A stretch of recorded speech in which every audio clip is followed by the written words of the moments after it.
Okay, and we're live. Good morning. How the hell do you look exactly the same, Tanner, when it's 7 a.m. versus when it's like, I look like somebody just beat me up, man. Lighting, baby. Yeah, probably. Good morning. Manuel, Good morning. how's it going? Sorry? How's it going, man? We haven't chatted in a while. Yeah, it's been a while since I've been on stream. Quite well. At least I can complain over the past few months.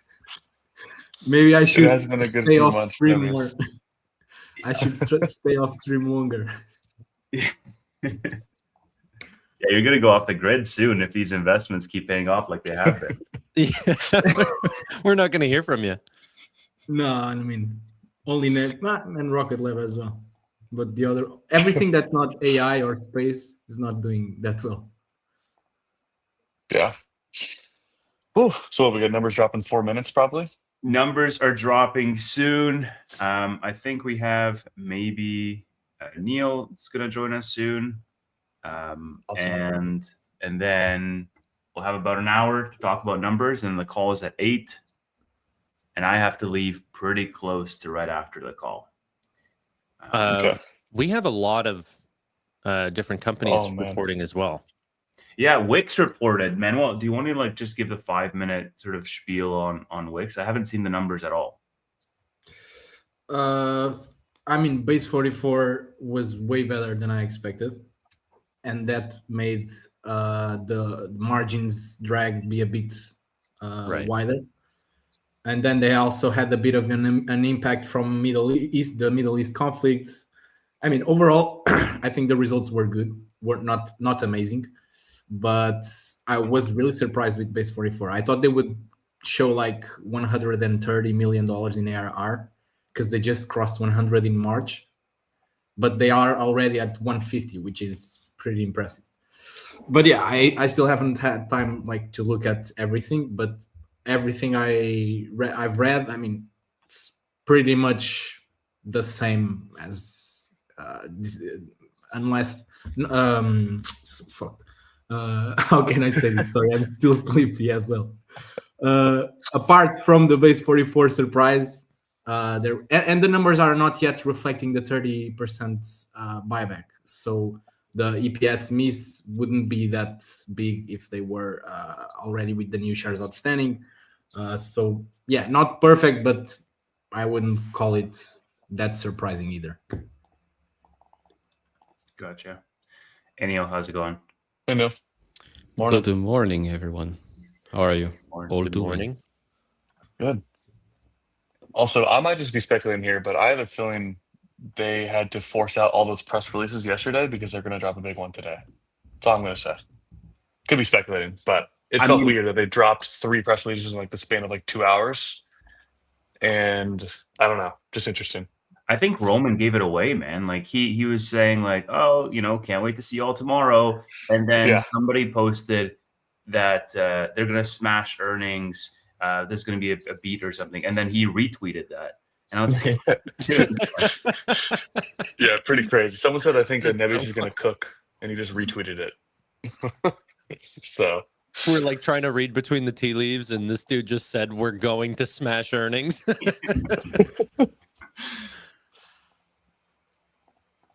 It's going to be fun. Yeah. When did numbers come out at 7? Yeah, I think they come out in a minute. Pretty sure. I'm just refreshing the investor page. Yeah, I'll have X up in the financials. If anyone gets it early, please send it in the private chat. That way we can distribute it. You didn't get the memo?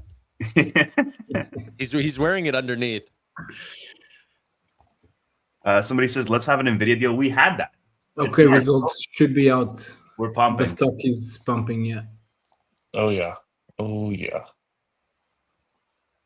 This is so good for my covered calls. I'm going to be left behind whenever this stock runs.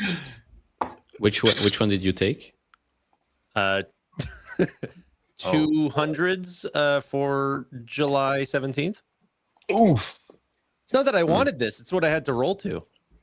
Yeah. We're at $194, ladies and gents. 195 right now. All right, I'm refreshing too. Let's see. I got it. What is it? Thrown in the private chat. 399 Thanks. in revenue. And I got $2.40 in EPS versus a negative 78 cents. Q1 revenue grew 684%. All right. Contracted power guidance up to 4 gigawatts now. Yeah, 4 gigawatts. Oh man. Wow. Jesus. Over 4 gigawatts. Oh wow. Oh, they announced. Oh, they showed the Spain site, a site in Pennsylvania, a site in Minnesota. Those are 3 new sites. The new. Okay. Anyone have the here? Someone want to pull up the press release so everyone else can see? Big Tevis. Yeah, if you guys throw it up on the thing, I'll throw it up. I don't have it yet. Hold on, me. Investor Hub. Here we go. Share it. And we're at all-time highs. Yeah. Oh my gosh, that happened quick. So about those 200, Tanner. I'm gonna have to roll. Oh man. Oh man. Cash position. Cash position ending Q1 $9.3 billion. Yeah, well, I saw it. What is that about? Wow. What, a huge cash position? Yeah. Is that from large deals like Meta or Microsoft? No, and the convertible notes and the investment from NVIDIA. Gotcha. A lot of factors. Let's see this.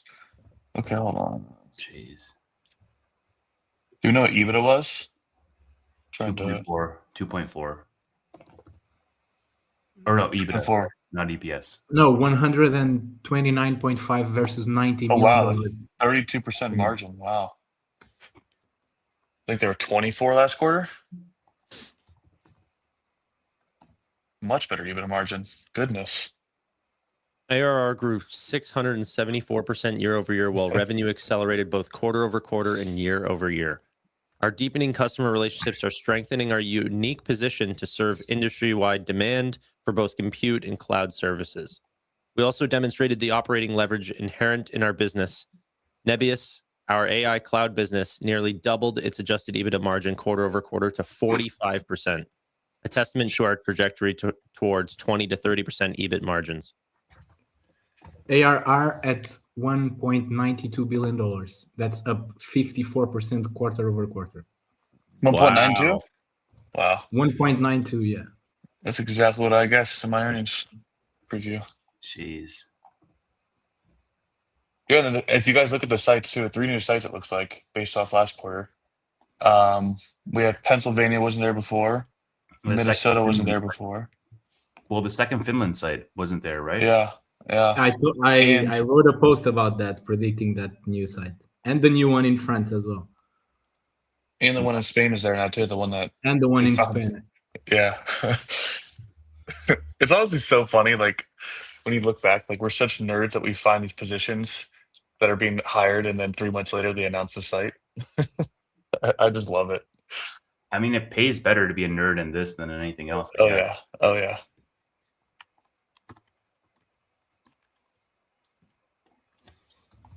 I'm trying to see if there's any other big news here. Yeah. Neil, what are you thinking, brother? I am looking at last quarter's report and comparing to this one, and we'll see if something major has changed that we still didn't notice. So for now, looks good. We'll see if we can notice something before the call.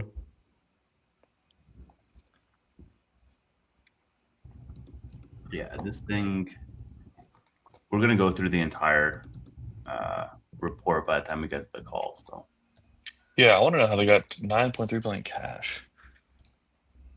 Share the screen. Yep.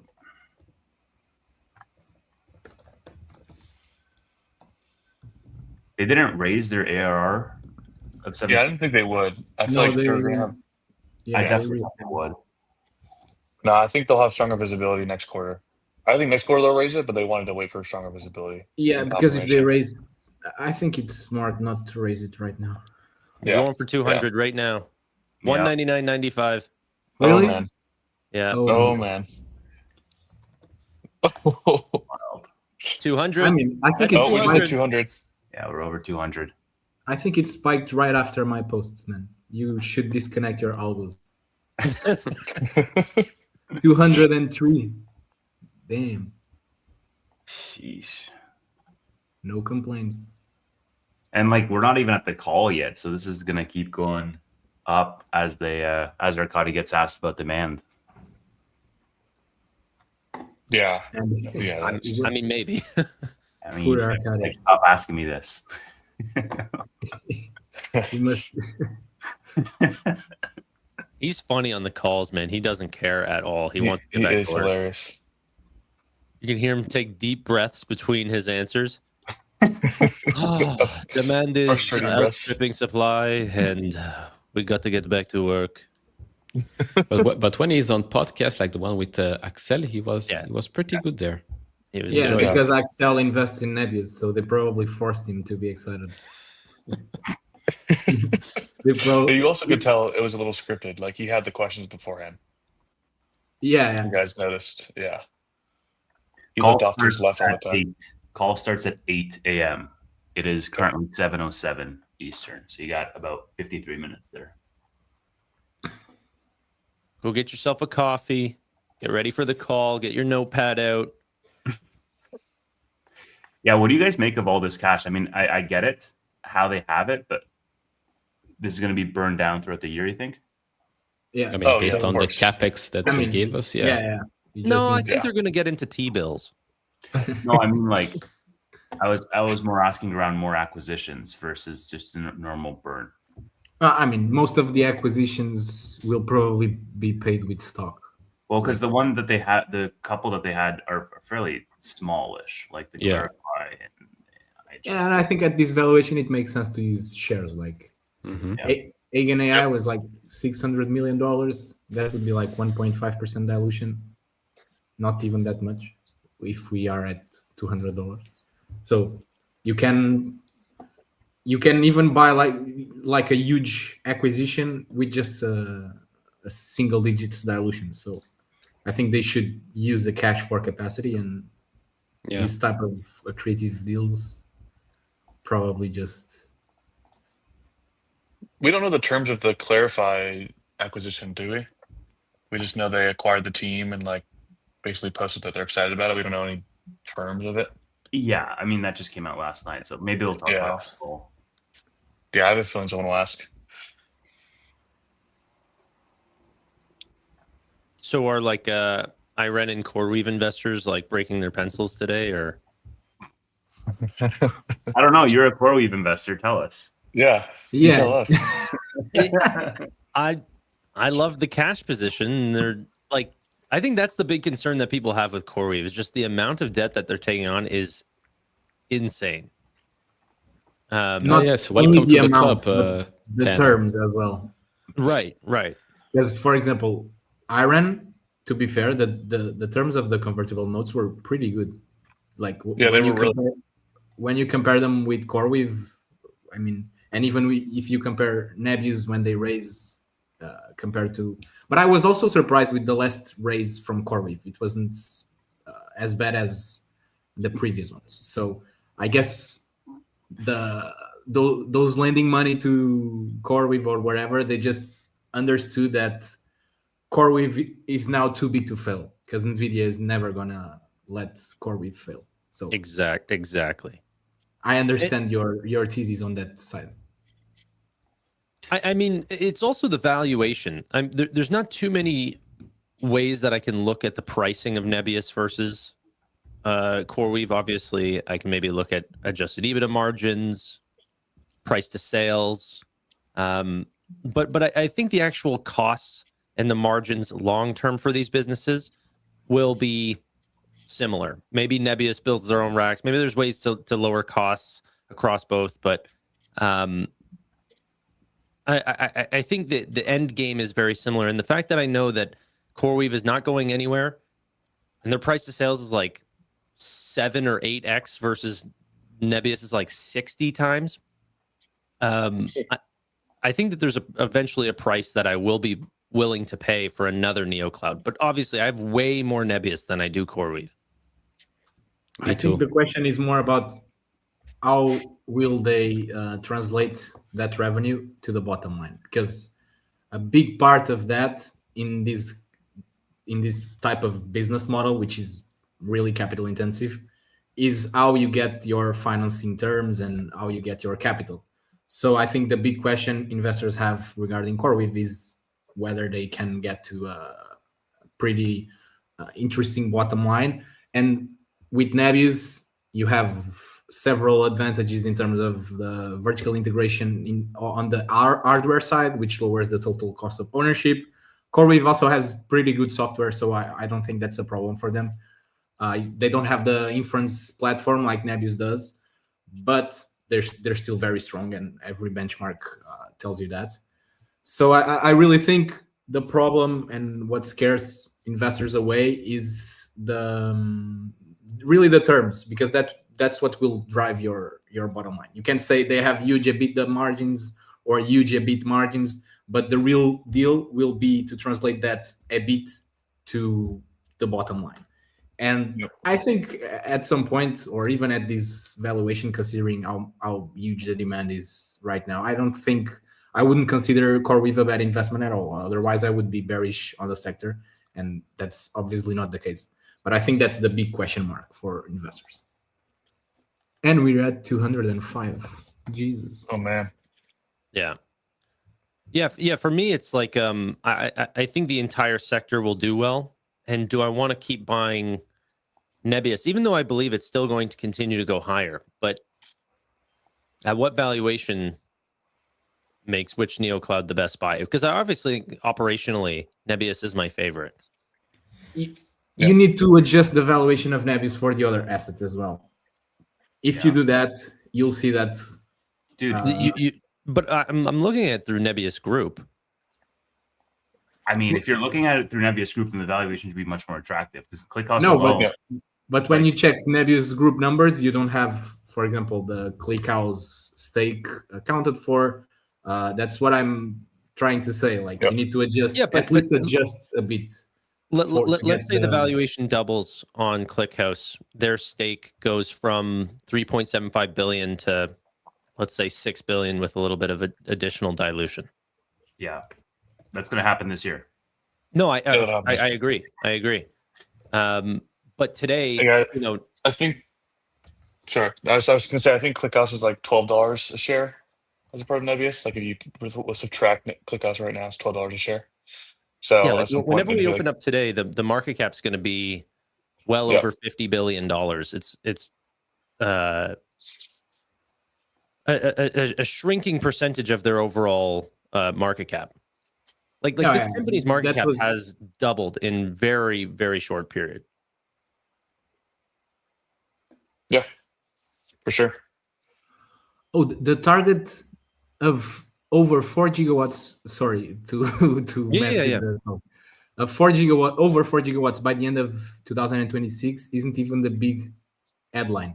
They already have over 3.5 gigawatts of contracted capacity, like right now. Oh wow! I just saw a post from Peter Morley, and he said that. So let me find it on the. Bro, let's get Peter Morley on here. Like that. Yeah, in the morning stream. Yeah, it's here. Contracted capacity already exceeds 3.5 gigawatts, far surpassing the goal of 3 gigawatts we set for the end of the year. This is crazy. Yeah, that's what that 5 gigawatt and with the NVIDIA deals. I thought power was the bottleneck.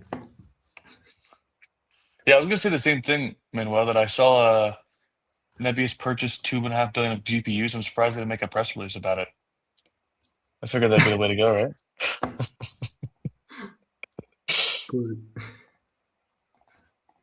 If I speak, I'm in big trouble. I don't want to be in big trouble. Great quote. Jose Mourinho. Feels good. Feels good. Yeah, it's become increasingly easier to hold and want to buy more of this company. It's pretty nuts. Are you guys still buying? Like, when was the last time you guys bought? I think 120. So like a month ago. Yeah, I think that's about where my last buy was as well. No, in March actually. Good times. Yeah, 6 weeks ago. I remember whenever Nebius was going down last, not this most recent week, but the quarter before that on Iren's earnings. If you guys remember that after hours movement where Iren, I think, went down to like $29 or something. Like 30% down and then closed the day after in green. And Nebius, I think, was in the 60s or something after hours as well. And I called Tevis and I was like, brother, what's going on? And he literally had like dread in his voice. He was like, dude, I am. And anyway, so now he's in a very different position. And now every time I call this guy, he's laughing and he's smiling. And it's funny how fast things change. 3 months.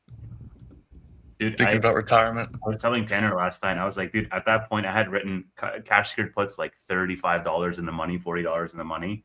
Like when we were at 70, I was like, yeah, 115 sound good. That's insane. But it was for June, and we hit 200 in May. So I was like, I was off, but I could have written 150s.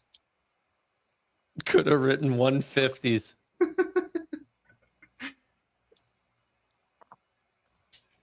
You still think they're going to drop a press release of a big deal somewhere today, Nate?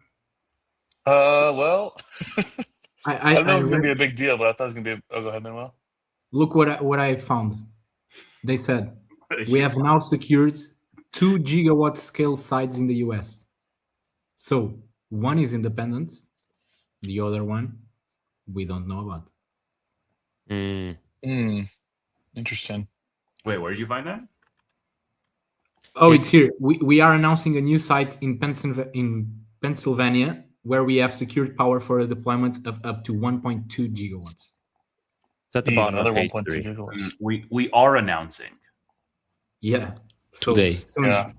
Okay.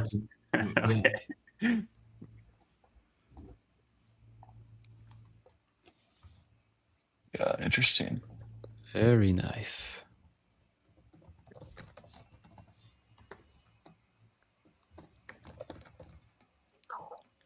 Nvidia is up also 2%, probably because Jensen's going to China or something. Yeah, Jensen's on the plane. 225. I've got covered calls out for this one for next Monday for 235. So if anything, if my track record prevails, we're going to be over 235 by Monday.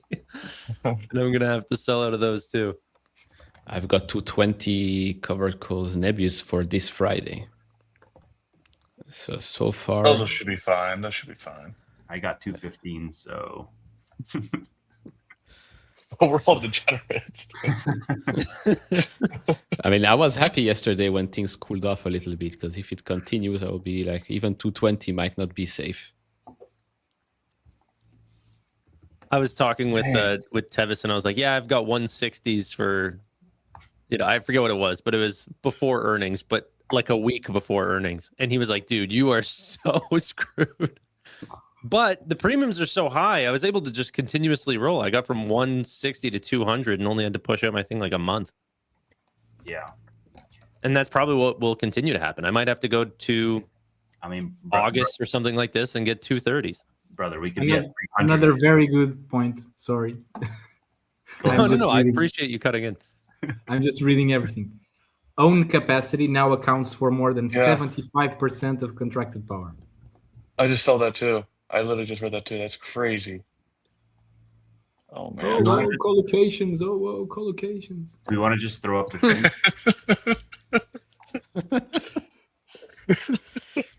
I can't be on stream. I like this. I like this sassy side of you. I can just throw up the thing. We can read it together. I don't show that side on X much, but I just laugh at home. The live streams are dangerous. Yes, they are. We can't go back.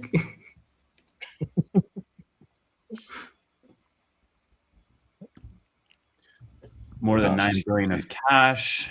Yeah. Plan to deploy this disciplined manner, further expand the capacity. If you're gonna read it out loud, because you're doing like the half read out loud, half read in your head. In Jersey, we continue to serve our customer commitment. I mean, that was update. Jesus.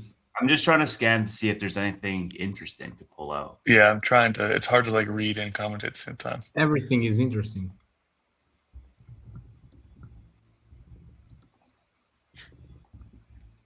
Who out of the panel here is buying more at 200?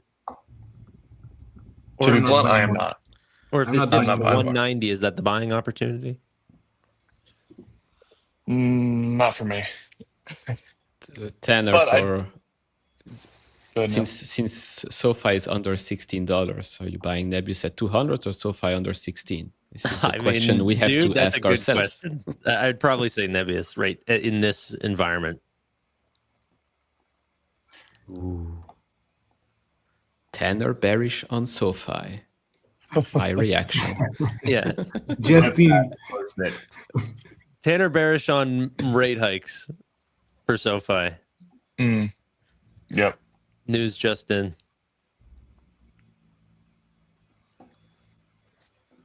Oh, on page 6, they said in Q1 we delivered all capacity commitments across AI cloud clusters on time. Someone in one of your chats said SoFi is a wannabe bank. I mean, they're an actual bank. There's two groups. There's people that say it's just a bank, and then there's this new group that's forming that SoFi wants to be a bank. Can't win.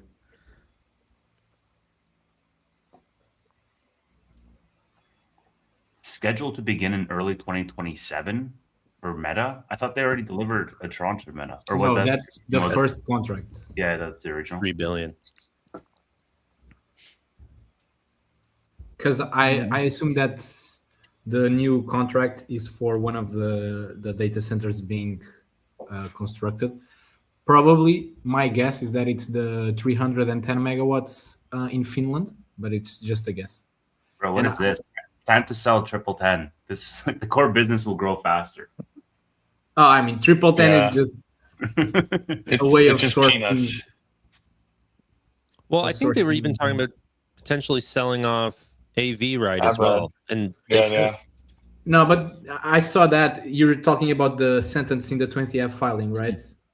That exact same sentence was in last year's 20F filing. So they want to do it at some point, but that doesn't mean it's soon. The revaluation. You're like an Uber shareholder, right? Or someone here. Me. Maybe Neil, yeah. I think AV Ride would be a really good acquisition for Uber. I mean, they're already partnered. Yeah. No, but like full acquisition. Yeah, I mean, it's like. I think it would complement them pretty well. Yeah, I think Uber should pay them like $30 billion or something. I feel like that'd be a pretty good deal. Did you guys see this? Revaluation of Nebius's equity stake following this financing, the ClickHouse raise in January, contribute to a gain of $781 million to non-operating income in the first quarter.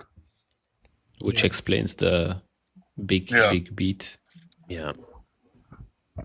Do we have any more updates on the deferred revenue? Because I know last quarter was a couple billion. It should be. Because that made me think. I was like, wow, they really caught up to CoreWeave pretty quick. But that I guess explains it. All right, I'll buy. Hold on. Starting Q1 26, we revised the useful life for our server and network equipment from 4 years to 5 years. Yeah, they announced that in the last call. Yeah. All right. Which is for the culture and pretty low. That's still pretty low. Like CoreWeave's is like 6 years. Yeah. Yeah. Aren't some hyperscalers going up to 7 now? Yeah. It's sort of I think insane. Meta came out and said that they're going to have the useful life of some of their own chips going up to 7 years now because of the increasing memory costs. Yeah. I think they will probably raise the capex guidance during the call. I have a feeling they will too. It's 16 He to did say 20. in that Excel interview, he did say that capacity is funded for the year, but that doesn't mean there's now more capacity. So, I mean, Yeah. I mean, the funding momentum seems to be pretty good. And if they're already at 3.5 contracted power gigawatts right now, it's because they must have, they must be even more optimistic now. And that requires capex. Significant token factory customer wins in Q1 include Revolut, which is that yep. European fintech, and Monday.com as well. Yeah. Yep. Those are two massive customers.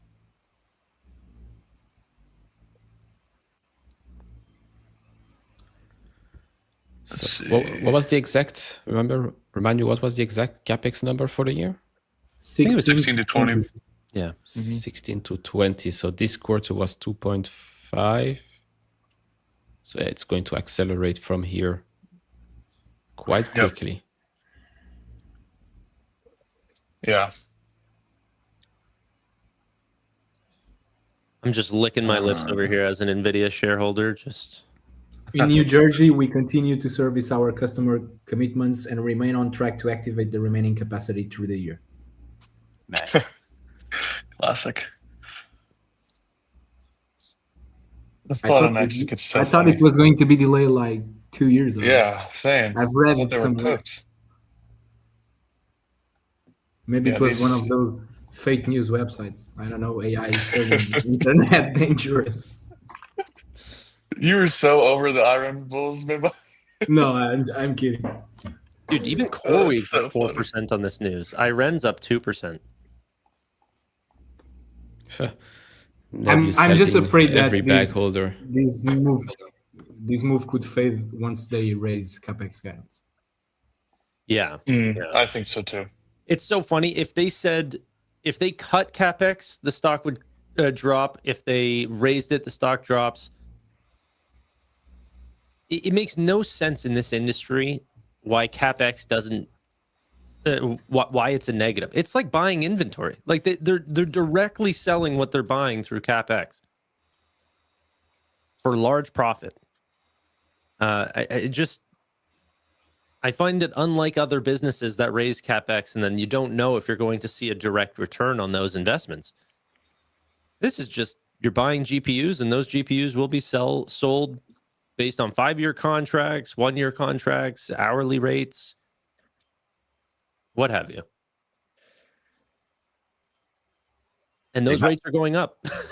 They got 3.2 billion in prepayments this quarter, hey? Is that Meta?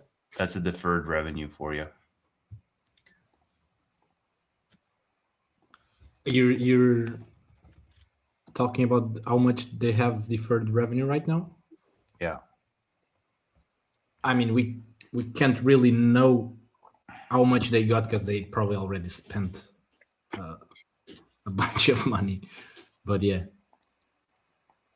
Yeah, so, looking at this quarter last year, cost of revenues was 49%, now it's 26%. Product development was 72%, now it's 17%. And SG&A was 120%, now it's 36%. So improving immensely year over year on all those metrics. Pretty nuts.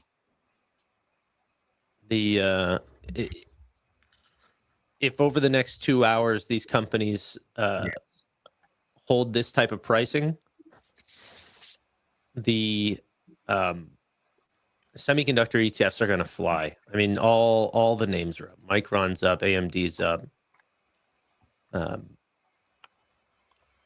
Marvell is up. I don't know if this is China news.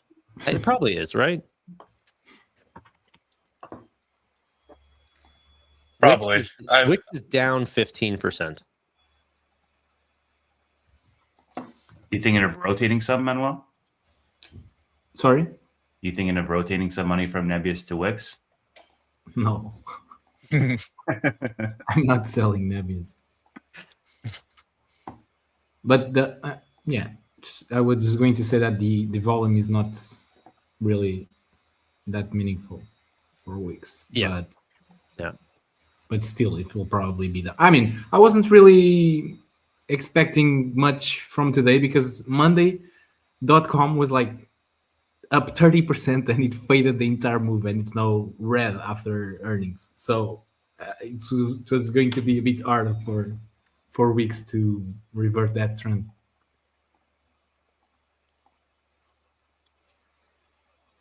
Yeah, and I think you're right. The things that they will potentially turn sour on is stuff like CapEx raises. Yep, 100%. But I think that's actually good for the business. Like, especially after these results. It's like we can grow faster, we will grow faster, so we're spending more. Why not? Funny. I mean, I think we're gonna get some like good news out of the China trip. Like, so many people are going. You think they're going to open up business for NVIDIA and et cetera, et cetera? I mean, I don't know, man. Like, what can I make of the fact that like half of the S&P market cap is going to China right now? It's quite large. I mean, I would be shocked if everybody came back empty-handed, you know? My understanding is only Elon and Jensen were on Air Force One right now. Yeah, the rest is probably going on the private jet, I assume. Yeah, and he called up Jensen like last minute. He was like, "Hurry up, man, get in!" Like, well, it wasn't that pre-prepared.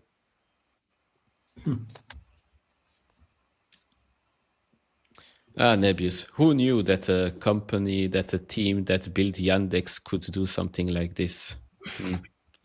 Imagine if they were previous Bitcoin miners. Never doubt the KGB agents. Yeah, we are all communist shareholders here. Yeah. I honestly think whenever you're buying into an industry that has this many tailwinds, there's going to be a lot of winners. But some will win more than the others. Yeah, and finding that out will give you exceptional gains if you can find the biggest winner. Maybe it's Nebius, but maybe. I mean, we don't know. Okay, it's looking likely, but yeah. Thanks, Jack, for the donation. I'm not going to bring that comment up on screen. I mean, fuck it. Yeah, he's been saying this Jack, in my chat constantly. Thanks, Jack, for the congrats on the gains. Just end it there. Yeah, I gotta come up with a new price target because I think mine just got hit. For December 31st? Yeah.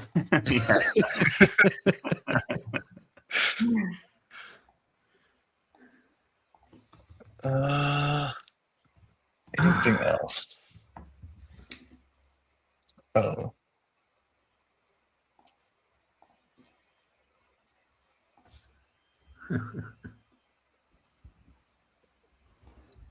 Even Rocket Lab is back up 6.3% today. 125 new all-time highs as well there. This thing has really gone to the moon. 125 right now? Yeah. Rocket Lab? Jeez. Yep. So, 27. So, Manuel, we are very happy today. Yeah. We'll see what the local does tomorrow. Rocket Lab just turned a 27 bagger for me. Fish. Rocket Lab just in the pre-market has gone up double Manuel's cost basis. And Nebius is up my cost basis in the pre-market. It just reached 8 bagger. Manuel just comes on live every 3 months just to flex. Yeah. I shouldn't come. 205. Oof. Micron's 810 right now. Nebius up almost 15% pre-market. Tevis, throw the candles up. I'd rather look at the candles than our faces. Speak for yourself, man. Yeah, seriously. You're just looking at yourself.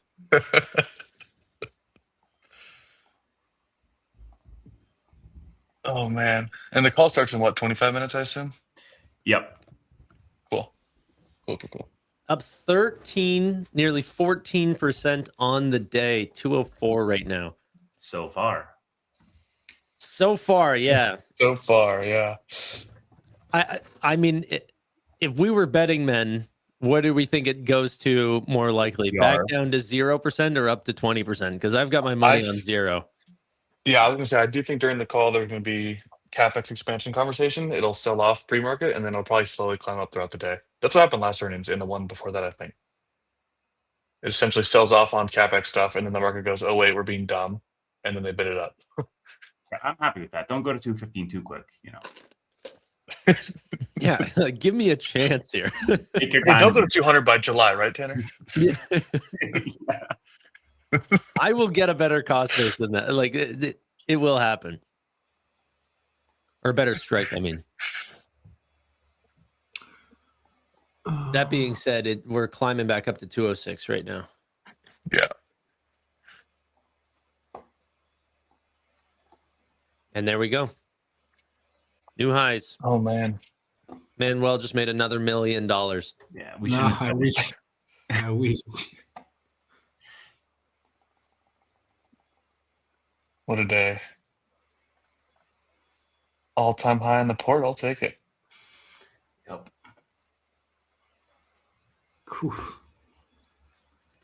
I don't want to go into the office right after this. You might not need to. Yeah, seriously. Just call your boss and fire him. Yeah, I'll just tell him on the stream, hey, I quit. No, just fire him. You're in that position now. Yeah. Just say, I buy the whole company. Are you coming in today? Watch your mouth. Work suddenly becomes optional. Who do you think you're talking with? Suddenly he pops up in the chat. Tevis, where are you?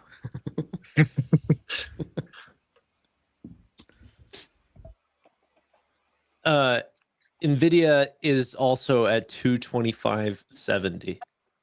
Yeah, I do think Nebius reported on a good macro day in general. Like the whole market's pumping for this China trade. True. And yesterday, it was nice to see like just a small correction to like small correction, micro down correction. No, I mean it's because if we pumped yesterday, the likelihood of pumping today would be lower, I guess. True. Yeah. Full porting Nebius might have been one of the greatest financial decisions of your life. Whoever said that, hobby investor. That's my guy, Hobby. Yeah. You guys still work? Oh. 207. One yet. 207. We're going for 208 almost immediately here. Yeah, this is not slowing down. Up 16% in the pre-market. And now that we have another gigawatt scale data center being built, we will have for sure new large contracts in the next few months. Yeah, I do agree with that actually. Can my prediction of them getting an Anthropic deal this year still come true? Yeah, I think it will.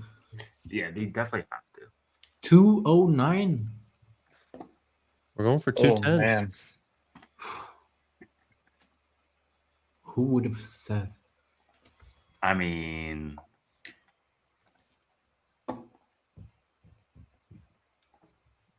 can you believe if you look back, there were some red candles back here? Wouldn't want to have been those guys. Poor guys. Yeah, those are somebody's cousins, brothers, sisters. 210, we just hit 210. Holy. Now they're crying before their day job.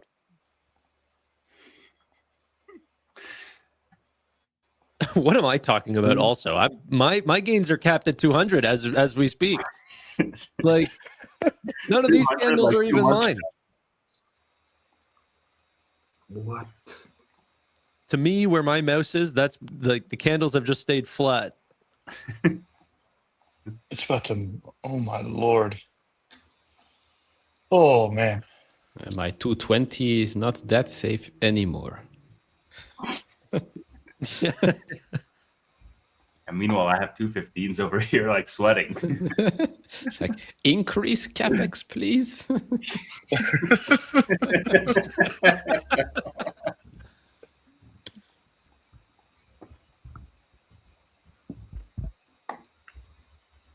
Please say something's not going to plan, or there's a slight delay, or Dude, this is so entertaining. Just 3,000 people on the stream watching this thing tick up every dollar. We just call it out. It's like watching paint dry in the most entertaining way. it's not, bro. It's real money being made. This is this is super exciting to me. Yeah, it's like you're getting rich in real time. Yeah. Once you start seeing a red candle, turn off the stream. Go back to our faces. While we see green candles, keep this up. Yeah, Nebius is over $52 billion now. Jeez. Still a long way to go to the $100 billion market cap. This is true. Nebius to 1,000, anyone? Any takers? By 2030, sure. That'd be a nice day. The $100 billion market cap. What would it be like 400? Close to 400? Yeah, pretty close to 400. Well, they're going to dilute a bunch by then, so probably like 450. It'll be a nice day when it comes later this year.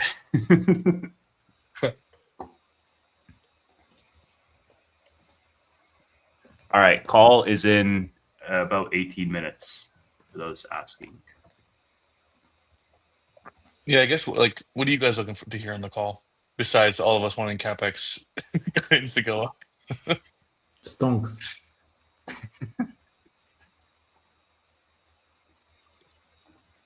I mean, I was looking for updates around how they're tracking towards their data centers, the build out. Yeah. But they provided a little bit of that. Curious to see if they're going to talk a little bit more about it. I don't know. What would analysts ask? They're going to ask around CapEx. They're going to ask around. I think someone's going to ask about the sentiment about we're seeing that 50% data centers are being stopped. How's it affect your timelines? I feel like that'll be a sentiment sort of question. And Arkady will go yeah, he'll have a big sigh. Just look at our guidance, man. But I have a feeling the analysts will ask that. Even though even the Data One CEO kind of dispelled that as well on the interview, if you guys watched that. Yeah, that was. Yeah. I want to know how are they being impacted by the components prices and memory? Yeah, that too. Yeah, because they had already secured the memory components for the first contract with Microsoft and the first contract with Meta. So now I'm not sure if that's the same for the next contract with Meta. So some color on that would be nice. But yeah, I mean, I think they're saving a big announcement for. Do you think so? Not for the call. I'm saying okay. For the future in terms of a data center in Paris. But this is just speculation on my side. I've talked about it before, but they had a few job listings suggesting that. But they are being a lot more careful with the wording right now. Once I started to post everything and exposing everything, they now eliminated that sentence that say you're welcome to work in our co-location or in our data center or whatever. They now eliminated that sentence from the job listings. But I catched one about Paris, but in the day after they eliminated it, so I wasn't sure if it was because they said on our own data center or in our data center, something like that. And they only say that when it's owned by Nebius, and the only data center they have now in Paris is a co-location with Equinix. So, and the interview with the CEO of Data One was actually in favor of that because he said the grid in France is 100 times better than the US, so it's really favorable for large-scale data centers.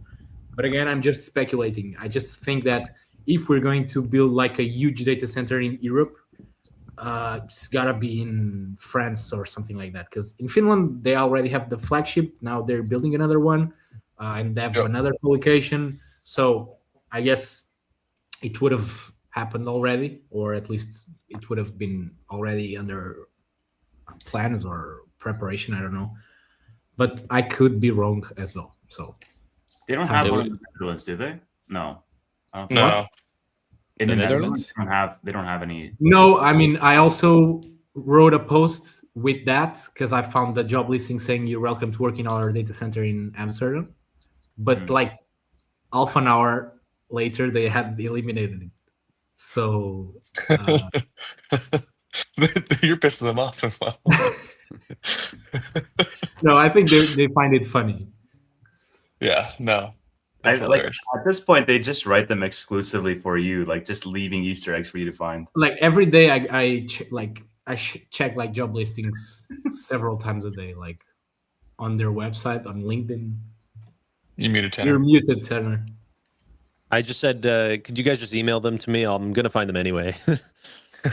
Yeah, actually, they must think that I'm a stalker because I'm on LinkedIn. I'm always like stalking them all. Like I know like 30 people from Nebius that if I found them on the street, I would know them.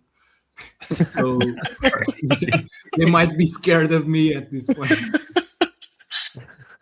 Just every day they wake up, they're like, your portfolio has been viewed by, it just says like 16 times by Manuel. It's like profile picture, you know? Yeah.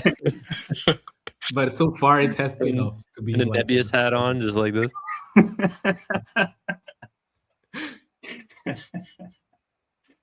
But I mean, they will get a lot of questions on the acquisitions, integration, token factory, agentic services, how that helps the business, margin wise, things like that. I think could help the whole picture. For sure.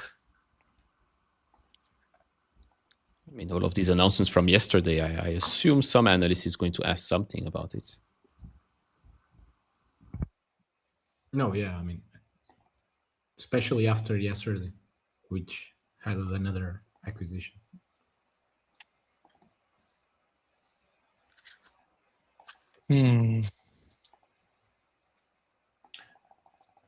All right. Call is going to be coming up shortly here. Tanner, do you know if I like leave the stream right after the call, obviously not sharing something, but what happens is it'll keep running until everybody leaves, right? Huh? If it just goes away and leave the stream open, right? No, if I leave, like if I exit the stream, if I leave the studio, not end it, but exit. Okay. Yeah. Then we're still here. It'll keep going, but then we'd all have to manually end our streams through YouTube and Twitch. And yours would keep going on, right? Yeah. So just leave it open on your phone and then just end it. Evis, you just made enough money to not have to work today. You can last the 5 minutes to get past to 9 o'clock. Yeah. We'll figure it out when we get there. No, I feel like you're gonna leave us in some sort of weird unendable stream thing and just detonate this stream. No. I'll just come back on my computer like 15 minutes later and close it. It'll be fine. What time do you have to go? Pretty close to right after the call. I got a 9:30 like workshop thing I gotta be there for. So 9:30. So you're not going to watch Nebius breaking like $250 at open. If it's at 250, I'll then you can quit today. I'll skip for the day. Yeah.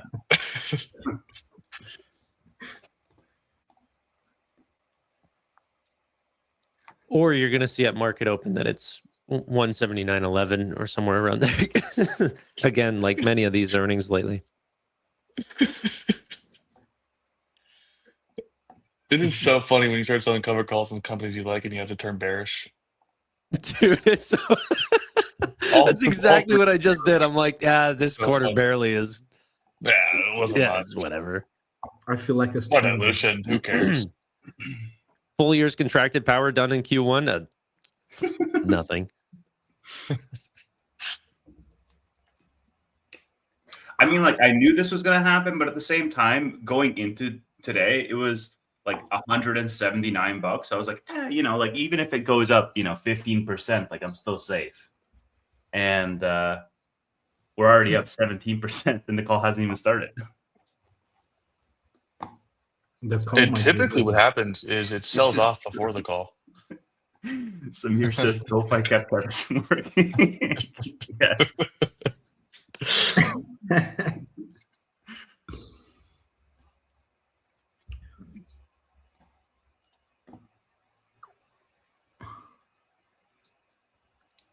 Man, what a quarter. What a past couple of weeks. Yeah.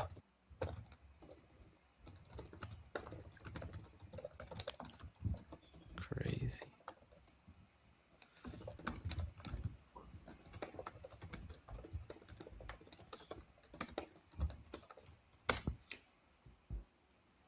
Manuel sending emails to the whole Nebius group team. Congratulations. Congrats on the quarter, guys. I expect you all in the office. I expect you all in the office.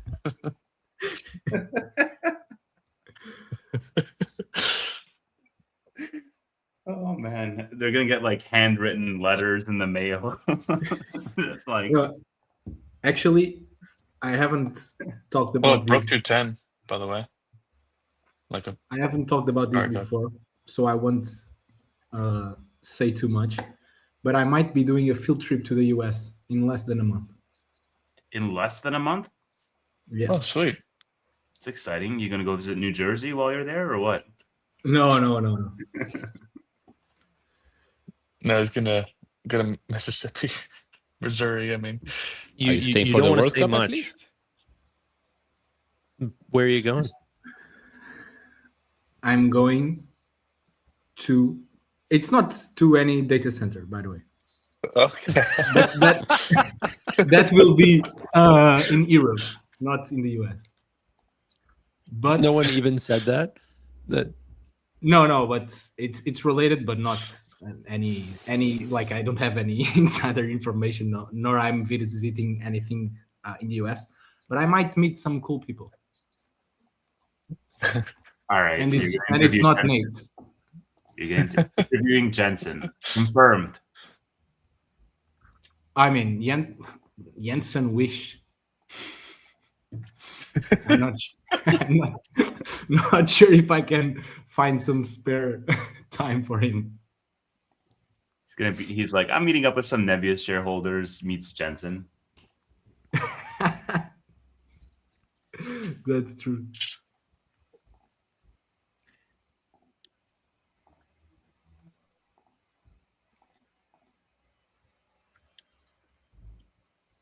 All right, earnings call starts in 7 minutes. Yeah, I have it up.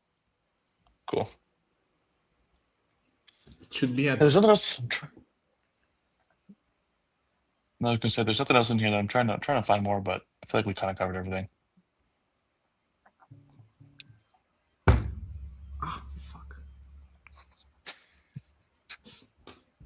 Okay. Yeah, I don't know if you're looking through it at all, but aside from the dominant quarter from base 44 and the stock selling off, because is that the only reason why it's selling off? Because that would surprise me. I'm pretty sure the investors of WIX understand that growth at base 44 leads to, worse margins, because that mix shift is worse margins right now for them. Is that what's bringing down the stock, Manuel? Sorry, I wasn't listening. Can you why is WIX down so much? Because your numbers were worse without base. Probably because it missed estimates. But did they actually miss estimates, or they just base 44 what brought down that sort of mix shift on margins? I would say it's both. your stock. I just want you to tell like what the fuck is No, going but on with the stock? Why is it down? Because the headline numbers were worse than expected. I mean, but it's not changing the thesis for you. No, for me it's not. I don't think. To me, I even prefer to see base 44 like outpacing expectations, because I mean, in the long term, I believe that it will be good for the company. I don't think. I think most people are probably scared of the margins drag, which was the main reason why earnings per share missed by a lot. But does like that seems like a pretty understandable concept that if base 44 has worse margins and that outgrew. Okay, I have another explanation. It's a software stock. There you go. Easy. So even if they had beaten, probably it would be down as well. Not by 15%. I didn't even notice it was down that much. But they're gonna get disrupted by AI, Tanner, don't you know? And now, like, the shares outstanding only changed in April, so we need to wait until next quarter for like every database and platform to update the market cap. Right now, if you let me check, they had 41.85 million shares, which at the current price is $2.7 billion market cap, which sounds pretty low for the two assets. Did Brian answer your question, Tanner? Well, I honestly think Brian did answer the question, but that's not the answer that I like. By the way, what are we going to ask Nebius on the call? Because they have a little submit your question thing here. So maybe we put something together. Mid will have a good one, like component costs, which I'm sure will be asked by analysts. But... Yeah, they'll be asked about them. Yeah, we need something that won't be asked by analysts. Just ask like, where's the $200 party? Like, that was red. The celebration party. Will Jensen backstop your revenue by 6.3 billion as well? And they're going to say like, no, Meta is. Yeah. Poor Meta essentially told them, "Hey, we'll buy whatever you don't like, any amount that you can sell us, please." It's actually so funny. Whenever they originally came out with that $3 billion deal, they said, "Hey, like we limited the size of this contract because we just couldn't sell them additional capacity right now." At least I didn't imagine that whenever the new deal was end up to be signed, that it would 10x their original contract, that they would have went from 3 billion to 30 billion. I love this question. Am I watching an old video or something? Nebius is at 209. Chart says 179. It's pre-market. Market's not open yet. You guys were like, just me and Neil were invested when the DeepSeek crash came, right? I bought after it. In stock. Correct. I bought after it, and then I had just a flashback about that. You guys hear this? Yep. Stop playing it. Yes. Jeez. You guys hear this? Just Linkin Park in the end. I think keep playing it to just demonetize Tanner. I don't need it now. I'm up 15%. Yeah, but we're down 50 on SoFi. You're the only one here that's not up 15%. You're up to $200. Yeah. I will be up 15%. Don't you worry. I'm going to roll it the second the market opens. It's going to be no problem. I'll get like 230s or something. For September, probably. Yeah, of 2027. It'll be no problem. But also, as long as I can continue to roll and I'm making more than what I think I would make on the S&P 500, I'm going to keep rolling. Let alone, I've already, since I started writing covered calls in this company, I made like $11 in credit already. Mm-hmm. Whoa, $11. $11 a share. $11 a share. It's the premiums on this name are insane. Yeah. That's why I love owning the same too. Premiums are nuts. The IV is insane. Just pay the debit, you'll make it up. How do you think about that, Tevis? Like paying... I usually pay for the debit if I really feel like it's going to keep running. Like I paid for a debit, I think at like 140 because I had underwater cover calls. And I was like, screw this, I'm not rolling. I'm just buying them back. I just like write puts near where I wrote calls for, and then I'll just reduce my call position with the put premium. Yep.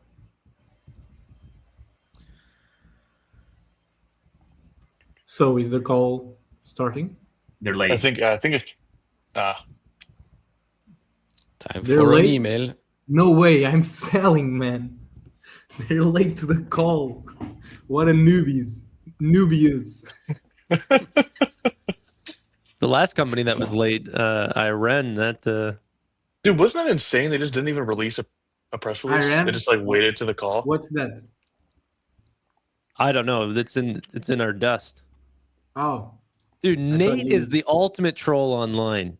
Oh, I love messing with them, dude. It's so fun. Every tweet of yours I is don't saying... do that on X, so I have to do it on stream. Sorry, guys.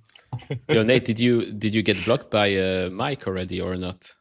Oh, I was blocked by him like 6 months ago. I just noticed last week that I'm blocked. I was Which like, Mike? okay. Mike Alfred? Mike Alfred, yes. Yeah, he blocked me like 6 months ago. The guy was spamming my posts, like saying shit about Nebius, like for like 1 or 2 months, like several posts, and I never replied to him, and it was so sad, and he stopped doing. I just gave him the worst thing he could get. He just wanted attention, and I never even replied to a single reply that he gave me. He was just like, "Oh, Nebius, oh, these kid analysts, oh, blah blah blah," and I was like, "Oh, this guy having a middle-age crisis, poor guy. Just use your money and be happy. Why are you trolling kids?" Like, oh my god, I can't understand these guys. Man. Yeah, having a guy like that on your board is just, unfathomable. I don't understand. And he's on Iran's board, right? I'm not even going to say my. Yeah, it's just nuts. Are they still? Is the call still not started? Dang. He's listening to music right now. He's got to finish his Linkin Park song before we get started. Just jamming. Tanner, can you give us a summary? I'm just joining. Nebius beat expectations, stocks up 17%. I give the greatest summaries. So my explanation about WIX wasn't enough for you? No, man. But you just I'm not Dylan in chat. He can scroll back. I need your answers now.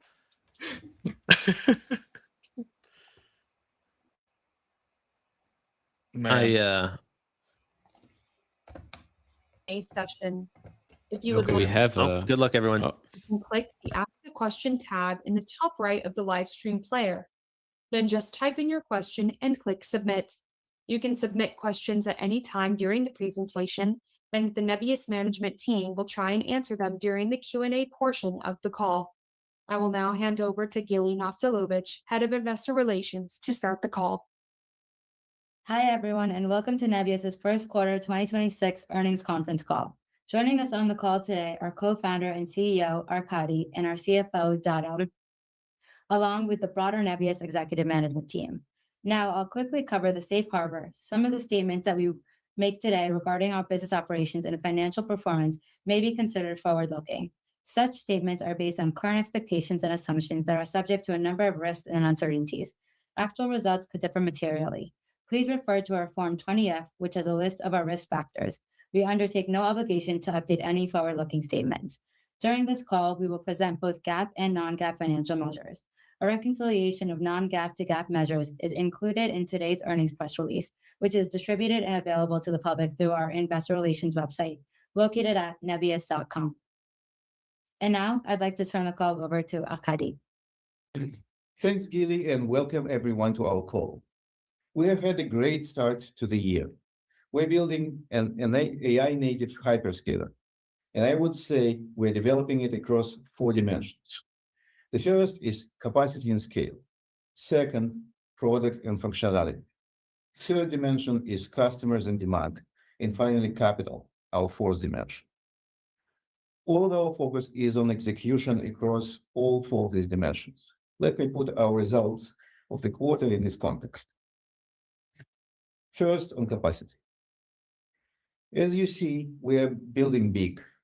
Last quarter, we told you that we already contracted more than 2 gigawatts of power while targeting more than 3 gigawatts by the end of the year. 3 months later, today, we have already contracted more than 3.5 gigawatts. And we are now targeting at least 4 gigawatts of contracted power this year. Today, we announced a new site in Pennsylvania to support 1.2 gigawatts of power once fully lit live. This is our second owned gigawatt scale site in the United States. Our platform is most efficient when we own the full stack, and we are building towards that. Our owned contracted capacity now accounts for more than 75% of our total power. But more importantly, we continue to build our full stack platform, and this is our second dimension. What does it mean? It means we don't just offer compute, we offer cloud services. Services that span across the AI lifecycle, from bare metal to multi-tenancy to inference to agentic and more. And we have made significant progress on that front. And it's not just developing our platform and launching Esther version 3.5 this quarter. Our 3 acquisitions this year, Tavily, Eigen, and Clarify, demonstrate the uniqueness of what we're building. All 3 companies bring industry-leading engineers and researchers to Nebius. Eigen AI and Clarify strengthen our inference optimization solutions. Eigen was recognized as the #1 speed inference provider by NVIDIA. While Eigen optimizes at the model level, Clarify optimizes at the system level. And they both strengthen our in-house token factory offering. We also acquired Tavily earlier this year, extending our platform reach to agentic search, an increasingly significant part of the market. This acquisition brought us rare capabilities of what this new class of developers need. We also expanded our technology partnership with NVIDIA.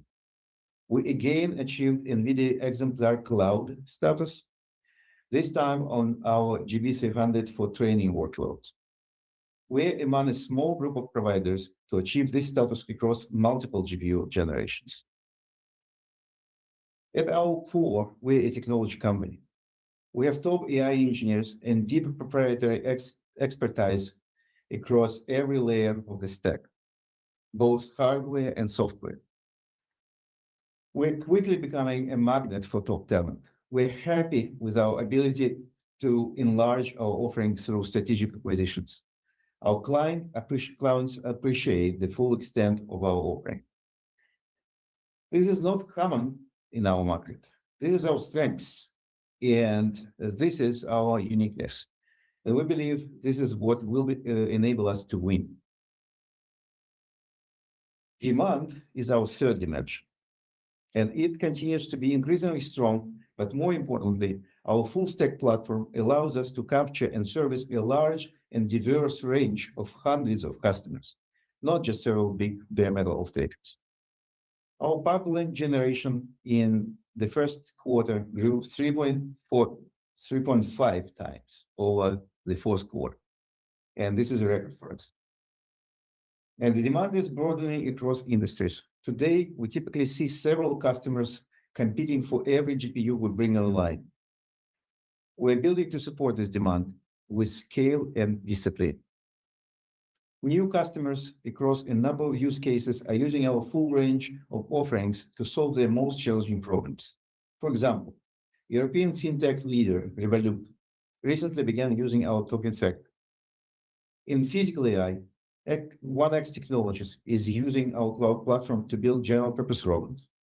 In life sciences, our cloud platform is enabling startups to build more powerful models that accelerate drug discovery and advance the fight against diseases in ways that were previously impossible. And beyond technology sectors, larger companies in industries such as manufacturing, energy, heavy equipment, and pharmaceuticals are increasingly engaging with us. Demand is high. Everything we build with is sold. That is what is driving us to build more and to raise our 2026 CapEx guidance to between $20 and $25 billion, which is up from our prior range of $16 to $20 billion. This increase reflects investments in our 2027 capacity that will come online early next year. We expect these investments to contribute positively to revenue in the first half of 2027, where we already have customer commitments in place. Meta is one such customer. We need to invest to fully realize this. This requires capital, which is our fourth dimension. We're doing a very good job in tapping the market at scale. We raised significant capital this year, more than $6 billion. More than $4 billion of that came from converts and $2 billion from NVIDIA equity investment. This leaves us with a strong cash position of more than $9 billion. More importantly, we have laid the foundation to raise substantially further capital this year. There are a variety of ways for us to do this. There is our recent Meta contract. First, let me just say that we're very proud of our relationship with Meta, and there is tremendous respect between our tech teams. Formally, this is a $27 billion contract with Meta, but in fact, it's worth a lot more for us. This contract alone can unlock billions of dollars of capital for our own multi-tenant cloud at attractive rates that may not otherwise be available to us. On top of this, we also have our first contract with Meta and our Microsoft agreement that will provide additional financing opportunities. Obviously, there are many other untapped options for us to finance our public cloud build-out, from the significant prepayments we get from customers to asset-backed financing of our bare metal contracts to corporate debt and so on. So to close, it has been a great quarter. We're even more focused on what is ahead.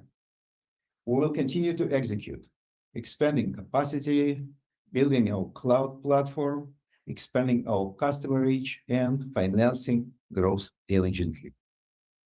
Everything we build, we sell, and we're still in the very early days.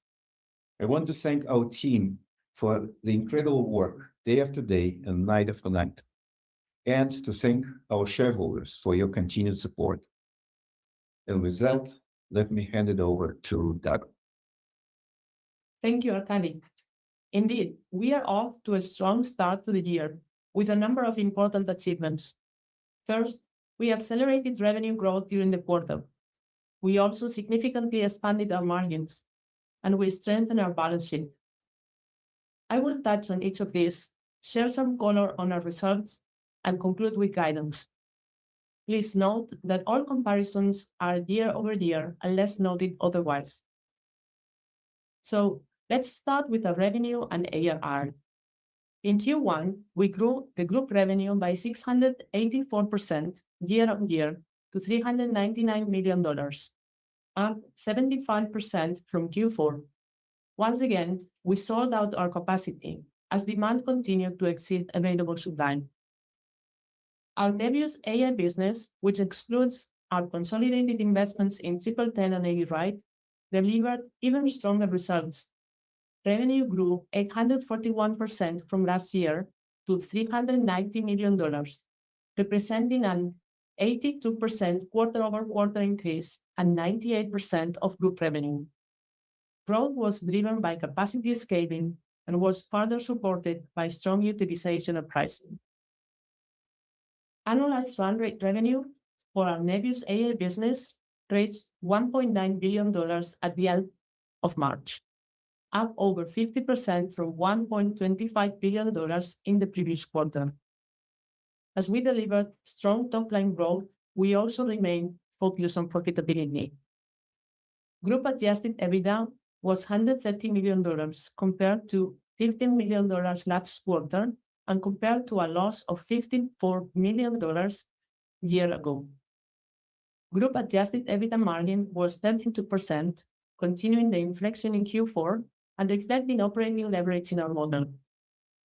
Nebius AI business adjusted EBITDA margin expanded to 45%, up from 24% in Q4.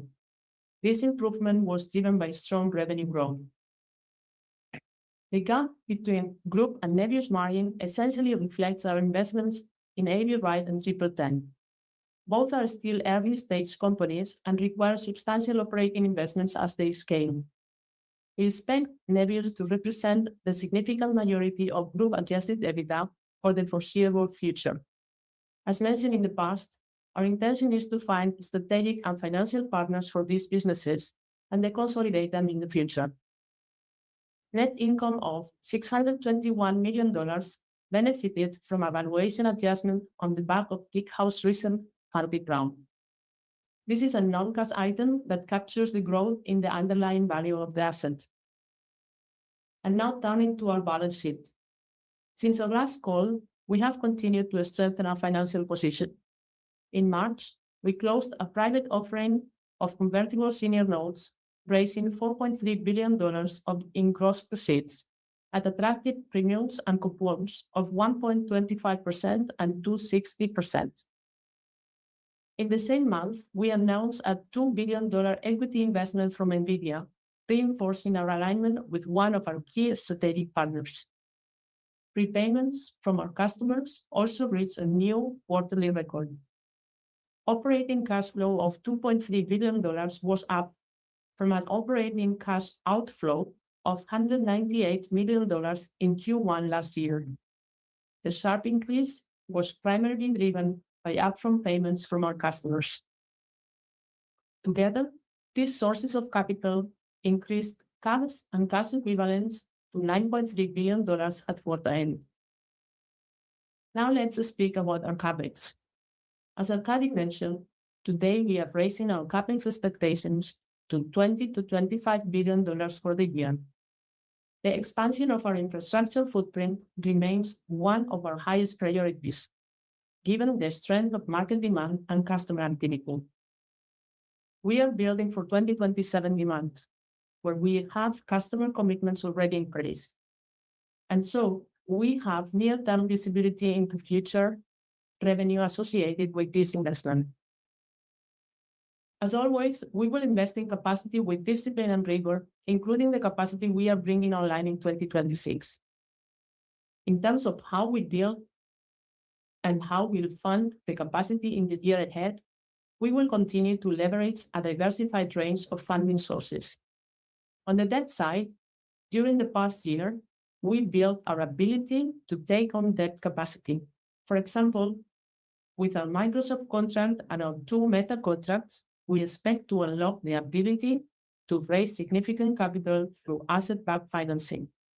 We expect this to be at attractive terms based on Microsoft and Meta credit ratings, and will inject this capital into building our cloud business. In addition, we expect to raise corporate-level debt. We plan to start tapping into these financing options in the near term. And on top of that, our financing options include our at-the-market program. We have not utilized this program to date, but we are evaluating it regularly. Obviously, we are very focused on generating prepayments from our current and future customers in order to reduce the capital needed from equity and debt financing.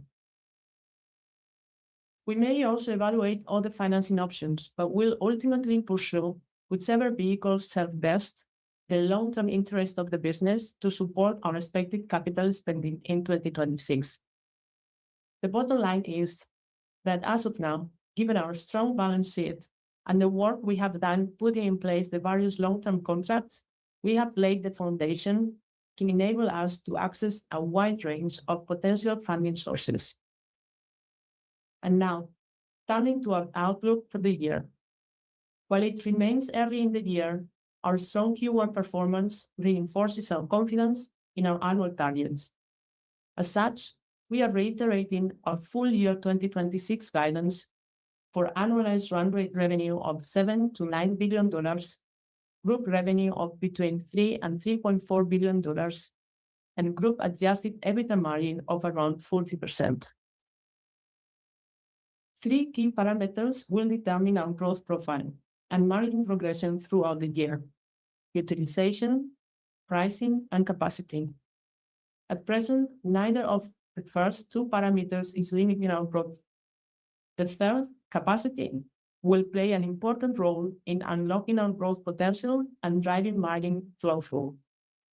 On utilization, we continue to sell out our capacity, and we expect this to be the case for the foreseeable future due to strong market demand and our healthy pipeline. On pricing, strong market demand is translating into pricing gains in our latest deals. On capacity, the timeline of deploying the new capacity impacts both top and bottom line results from quarter to quarter. We anticipate a non-linear quarterly adjusted EBITDA margin progression during 2026. We will see this in Q2, given the back-end weighted nature of the capacity we bring online. These investments unlock growth by increasing capacity substantially from Q2 to Q3, leading us to be confident in our adjusted EBITDA margin returning to Q1 levels in Q3 before moving even higher in Q4. Overall, we are confident in our full year targets. In closing, Q1 was another quarter of rigorous execution across the business. We delivered a strong revenue growth, margin expansion, new business wins, and continued capital discipline. As we look ahead, we will continue to scale rapidly to capture the tremendous market opportunity ahead, while remaining balanced, disciplined, and focused on delivering long-term value for our shareholders. With that, I'll turn the call back over to Gilly for Q&A. As a reminder, if you would like to ask a question, please click the Ask a Question tab in the top right of the live stream player. Then just type in your question and click Submit.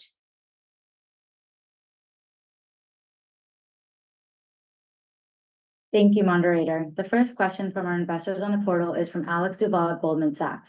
To what extent have you started to see the impact of stronger GPU pricing reflecting in your core AI business? Additionally, is there a way for us to think about the share of older, shorter-term contracts that could benefit from this pricing dynamic? Mark, would you be able to answer this one for us? Thank you, Alex. We continue to see strong pricing across both old and new GPU generations as demand continues to exceed our available capacity. We just raised prices again in the latest quarter, and we are still selling out across all chip types at the higher prices. We're in a very dynamic market, and we have built a resilient set of processes that allow us to adapt and respond accordingly in any market environment for both new and existing customers. The strength is showing up in a number of ways beyond just price. Contract durations are extending, with the average duration of contracts growing meaningfully over the past few quarters. Also, average contract values continue to increase across new logos and existing accounts, where we're seeing strong expansion as well. And finally, prepayments are becoming more significant. Customers of all types are prepaying in order to lock in future capacity, including the hyperscalers. This improves our working capital position and gives us flexibility around external financing needs. Our go-to-market model is being built to be agile and adapt to the market and yield outcomes that can best help us continue to scale our business.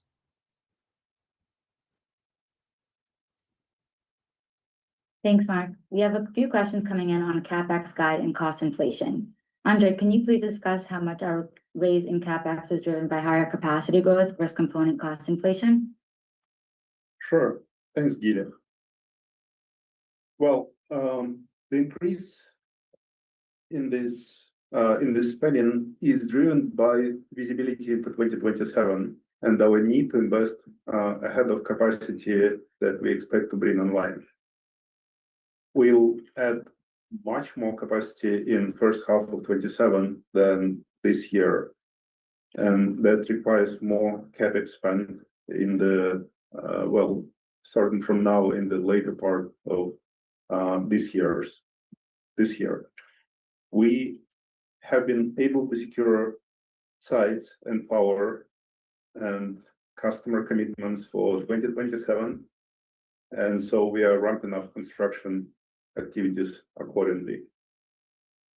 And in short, the high number reflects confidence in our contracted demand pipeline and our ability to secure the infrastructure to deliver against it.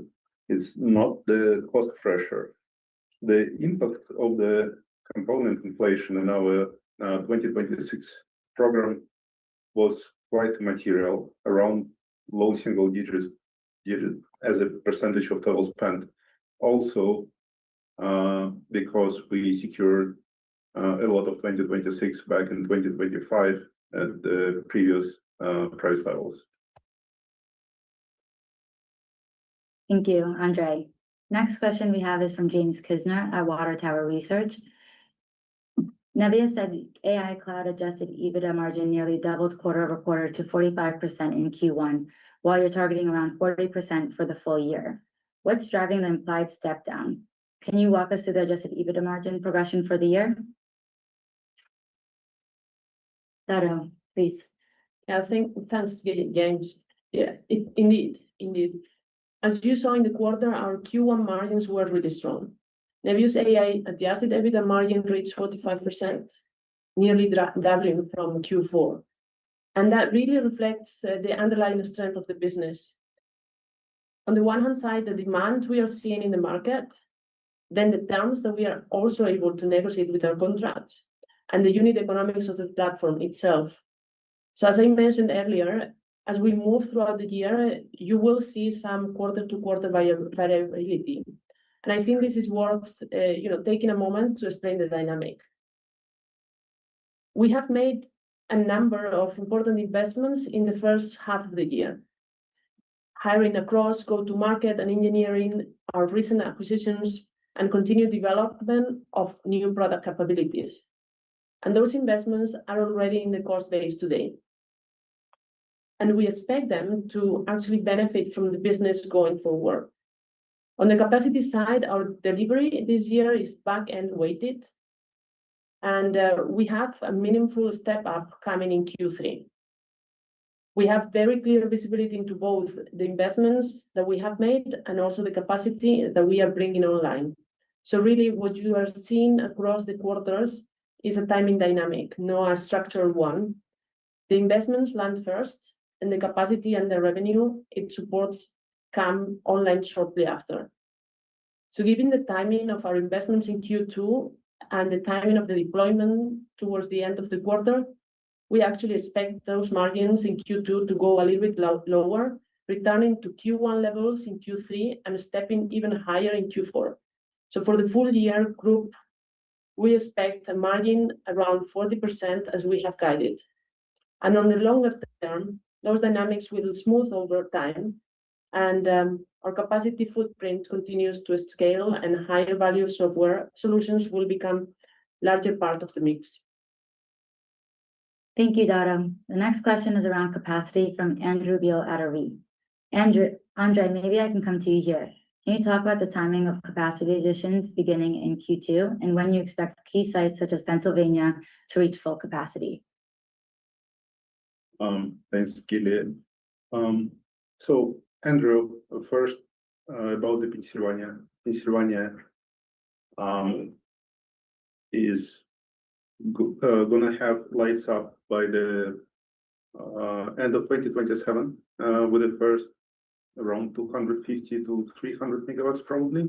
And then this schedule looks like adding 300 megawatts each year up to 1.2 gigawatts in total, actually, and 1.2 according to our power contract we have in our possession by mid 2030 or the beginning of 2030, to be more correct, more precise. But overall, our capacity schedule is just ramping up. This year is heavily towards the second half of the year.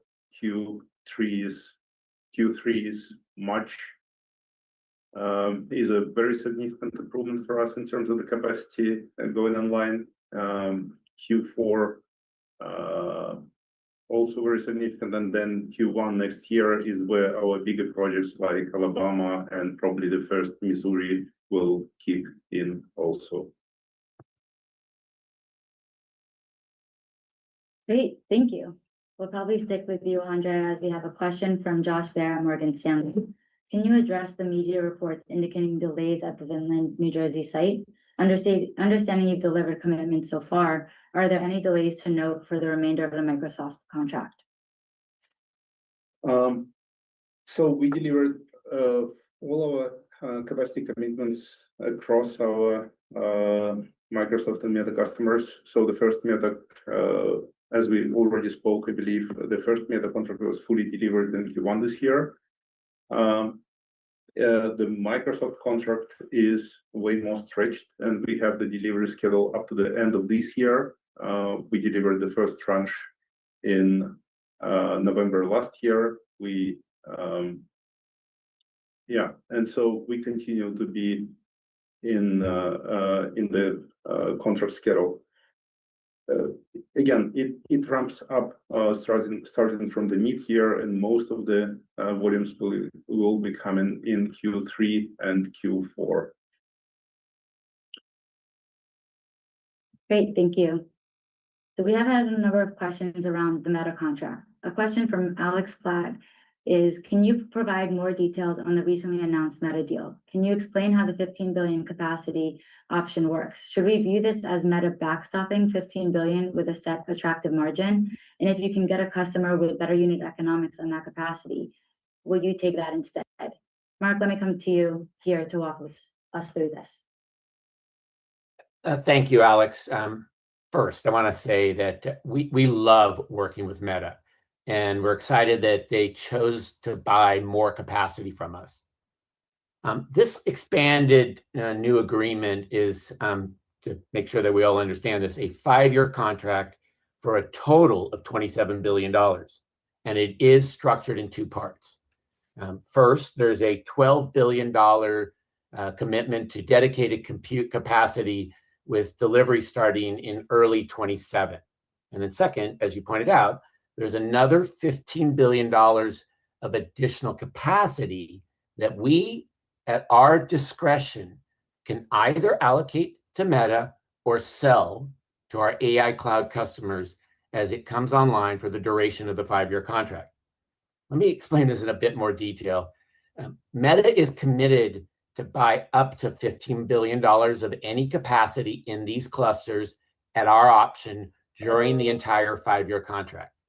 This commitment will likely allow us to finance the clusters with asset-backed financing at attractive terms, while selling them to, as I think you pointed out, to our AI cloud customers at potentially higher market prices. The unique combination of being able to sell at a premium, along with the commitment by Meta to purchase any capacity during the contract, should provide us with higher margins, less risk, and more visibility in our revenue. If the market remains strong, we should generate more than the $27 billion in revenue from this great agreement.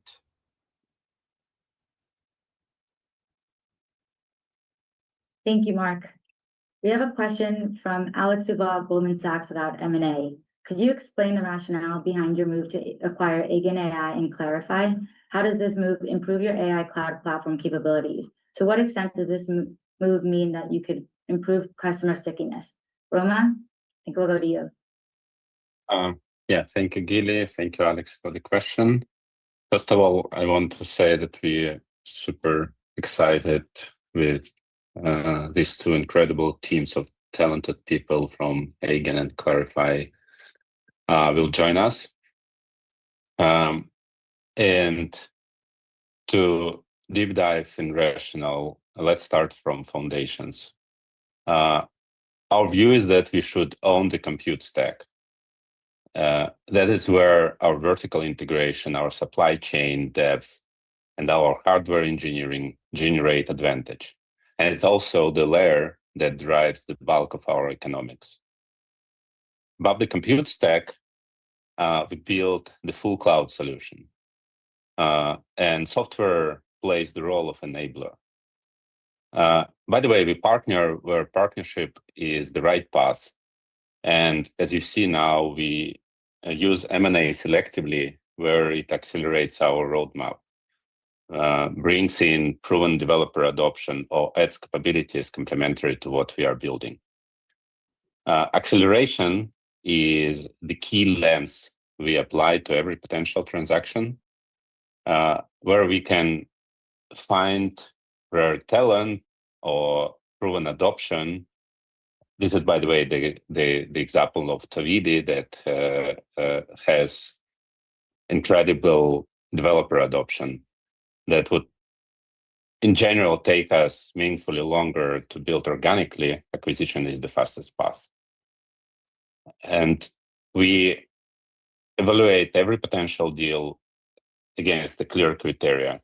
Does it deepen customer engagement, increase lifetime value, unlock the new category of the customers or use cases we can address, and in general, strengthen our position as a full stack AI cloud?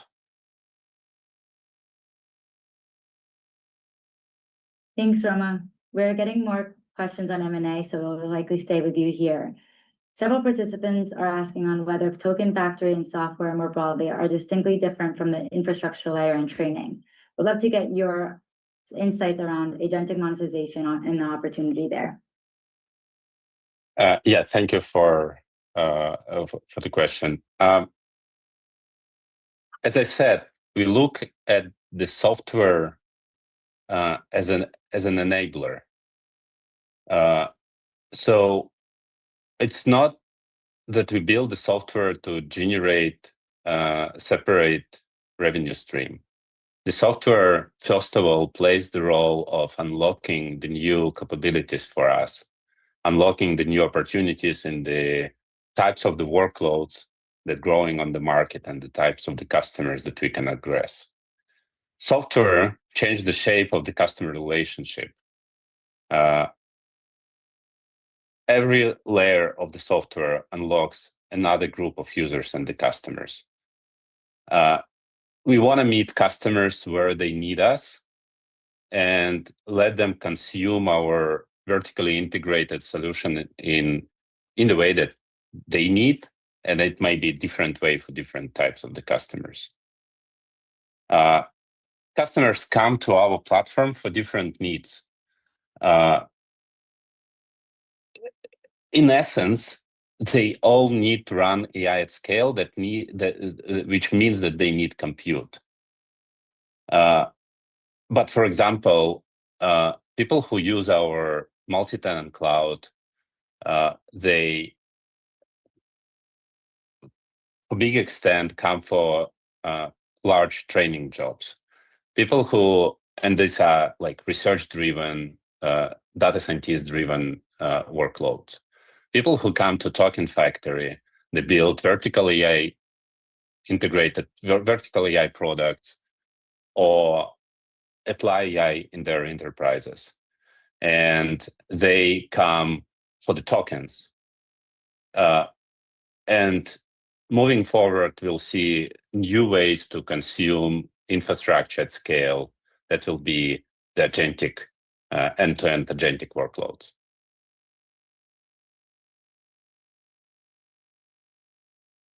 Thanks, Tal. We have a question from Taliani at Bank of America. How do you plan to finance the additional CapEx, and are you considering disposing some of your non-core holdings? Dado, over to you.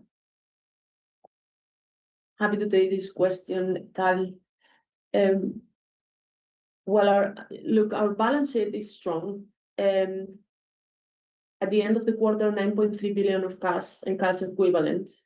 And this was supported by 2.3 billion of operating cash flow, which was generated in the quarter, right? Mainly, coming from payments from our customers. So currently, more than 90% of the CapEx range that we projected in February is already secured by cash and contractual commitments. The incremental capacity reflected in our raised $20 to $25 billion guidance will be funded through additional financing. And as I have mentioned in previous calls, right? So we have a wide range of sources available to us.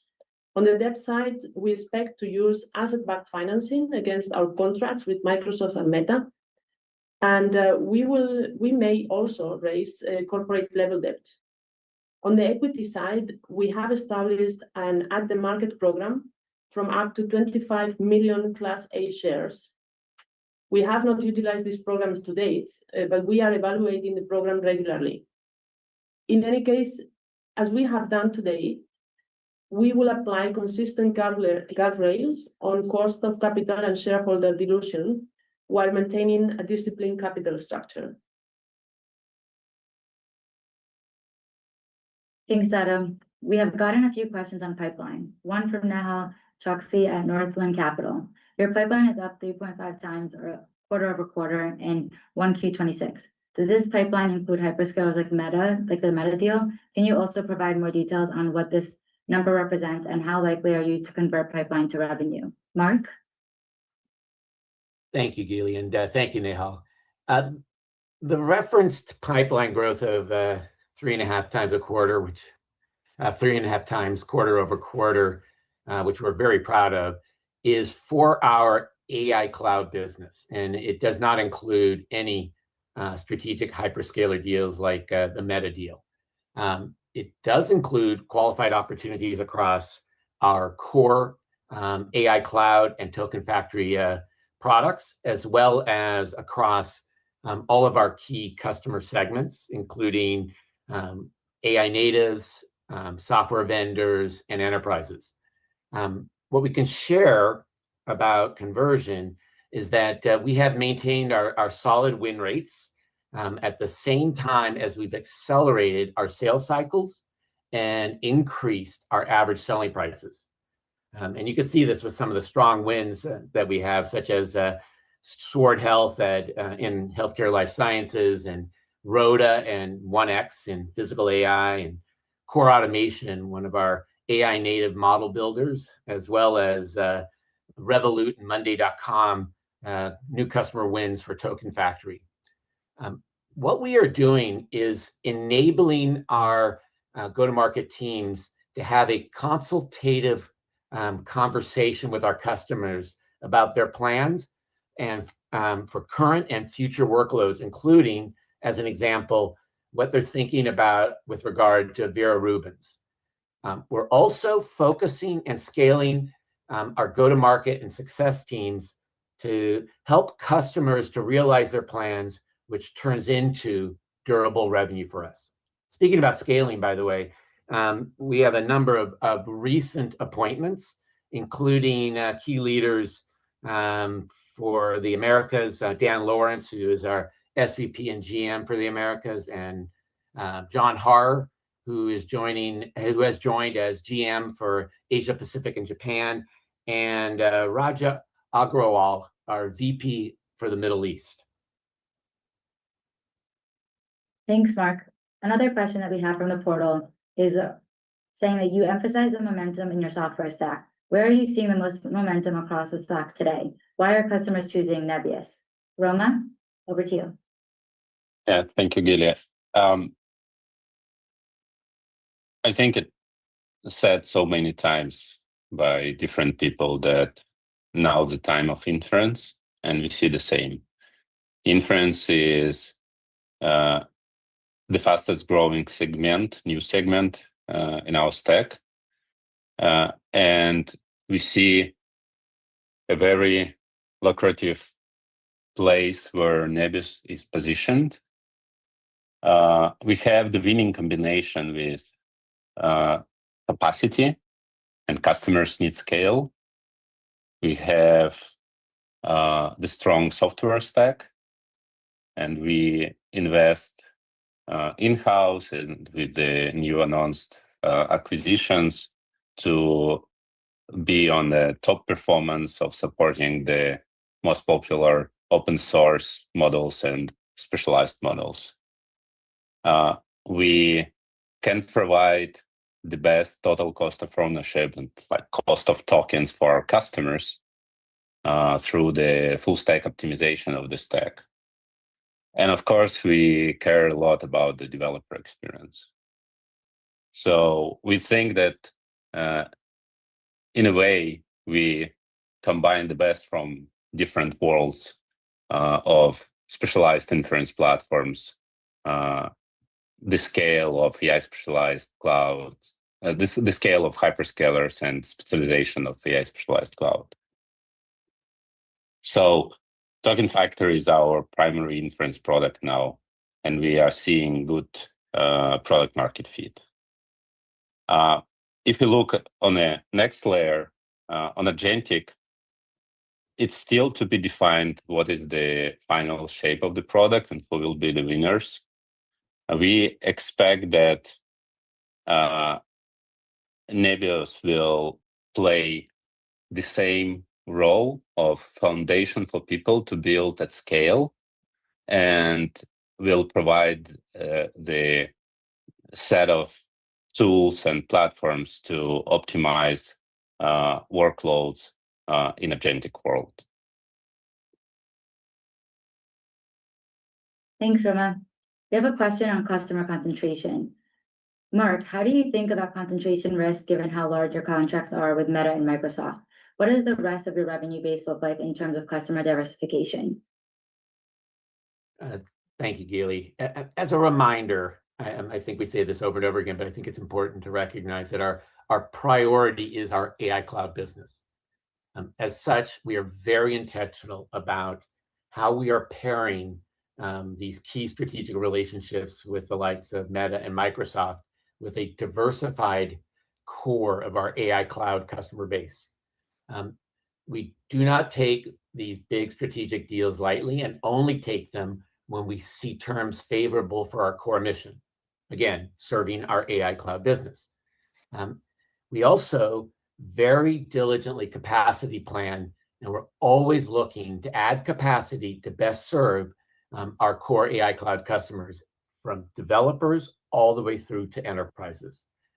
Our AI cloud business is experiencing strong traction across all of the products that we're offering, as well as customer segments and the verticals that we're chasing. The diversified AI cloud book of business as well gives us both customer and use case visibility that helps to fuel our go-to-market and drives our pipeline and revenue diversification overall. Thanks, Mark. We have a question from James Kisner at Water Tower Research on the $2 billion investment from NVIDIA and expanded collaboration on inference and agentic software around Token Factory.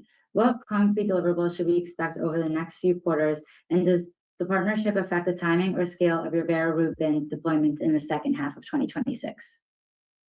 Andre? Yeah. Okay, Gili. Thanks, James, for the question. So first of all, the NVIDIA strategic investment is meaningful across several dimensions beyond the 2 billion of equity and line of sight to 5 gigawatts of capacity commitment by the end of 2030 that we've done.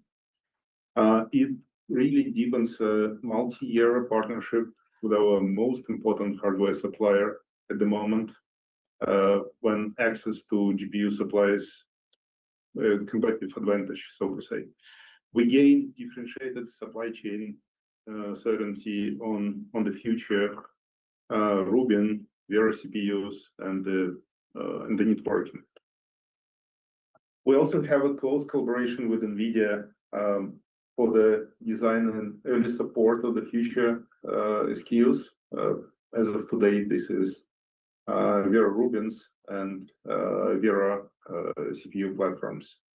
And we are able actually to have a early deployment and support on our cloud platform as soon as they will be publicly available. Again, it reinforces our position as a preferred builder of AI infrastructure and aligns our roadmap with the NVIDIA product cycle, which is very critical for the price and the performance and the utilization and just leadership overall. We are also expanding our software integration. Our announcement around Fiscal AI is one example, and we are very, very excited about our partnership driving vertical specific advancements. We are also partnering with them to build software for inference and agentic part, and just recently achieved NVIDIA exemplary cloud status on GB300 for training. We are very much among the first cloud providers globally to receive for all the NVIDIA generation where this status is available. Yeah, that's it. Thanks, Andre. Mark, maybe this one for you on a question from the portal. Some of your competitors have mentioned they are sold out for most of 2026 and even into 2027. If you are future selling, how much of your future capacity is sold out for this year and next? Thank you, Gili. Yeah, first of all, we are sold out again in Q1, as we have for several quarters as demand continues to significantly exceed available capacity. The vast majority of capacity coming online over the next several quarters to 12 months is already under contract or earmarked for our AI cloud customers. We do retain a portion of capacity for self-service to serve those AI builders that Roman mentioned earlier. And then we proactively manage those allocations to keep the segment supplied as demand evolves. Separately, we are typically seeing 4 or more customers competing for every GPU we bring online. We have significant expansion plan for 2027, including Vera Rubin's, and we'll start selling that capacity as we move into the second half of this year. Thank you, Mark. We also have a question on U.S. data center opposition. Tom, can you touch on some of the political opposition here in the U.S. related to data center construction? Yeah, for sure, Gili. I mean, so definitely this is a big topic. It's something that, we pay a lot of attention to. But overall, I think what I would say is that the approach that we've taken so far, we found to be quite effective. And I would basically say there's a few sort of components of that approach and how we think about this. Number one, I think, first of all, not all companies that build data centers build in the same way. We're not all alike. And I think you've heard Andre and team, talk about how we build, the efficiencies that we're able to achieve, what we do around creating these, interesting technological ways of heat reuse and so on and so forth. So we build very efficiently, very effectively. And I think that's an important part of our story and what we talk about when we come into new regions. But of course, that's not enough. I think that, we also, the second thing is that we take a very transparent approach to what we do and how we talk about ourselves. I think that's not something that's necessarily universal in our industry, but it's from the very beginning when we're looking at a site and we're engaging, it's very clear who we are. We engage very actively in communities and talking about what our plans are, what we do, how we build, how we contribute. You can see us showing up at community town hall meetings, or I'm looking actually right now at Andrei Karanenko across the table in Amsterdam, who's just flown in from our event in Independence, Missouri yesterday, where we were engaging with the local government and communities. So we try and just be very clear and transparent about what we do, how we do, and what the benefit that it brings. And I think the last thing is that, look, when we come into a new region to build, we don't just build and then move on to the next city. These are long-term investments. And so therefore we have to look at these relationships with communities as long-term partnerships and relationships. So we think very much beyond what we do in terms of the building, but where else we can contribute through it, whether it's through our Nebius Academy, academic offerings, working with local universities, helping to train, reskill, retool, and so on. So we view this very much holistically as a long-term partnership. And so far, we found that this approach resonates well, but there's no room for complacency here. So, we continue to pay attention and make sure that we're doing the best we can to be a positive contributor to the local ecosystems. This concludes today's call. Thank you everyone for joining. You may now disconnect.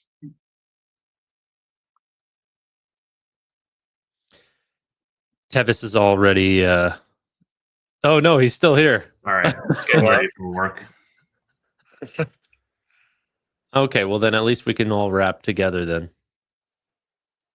What were some people's thoughts about the call? Really good call. I think the CRO always highlights the best of what kind of the demand and where Nebius is heading. A couple quotes I have is prepayments becoming more significant across all customer types. We just raised our prices for GPUs last quarter and are still selling out the new high prices. Yeah. Average contract value continues to increase across all types of clients. And so the writing's on the wall still. The demand is still unbelievable. And this train's not slowing down. There was a comment about CapEx. I wanted to get your guys' take. I didn't hear their answer very clearly. One of the questions was, is CapEx just being driven up by increasing memory costs? And I didn't remember what their answer was, but he said basically no.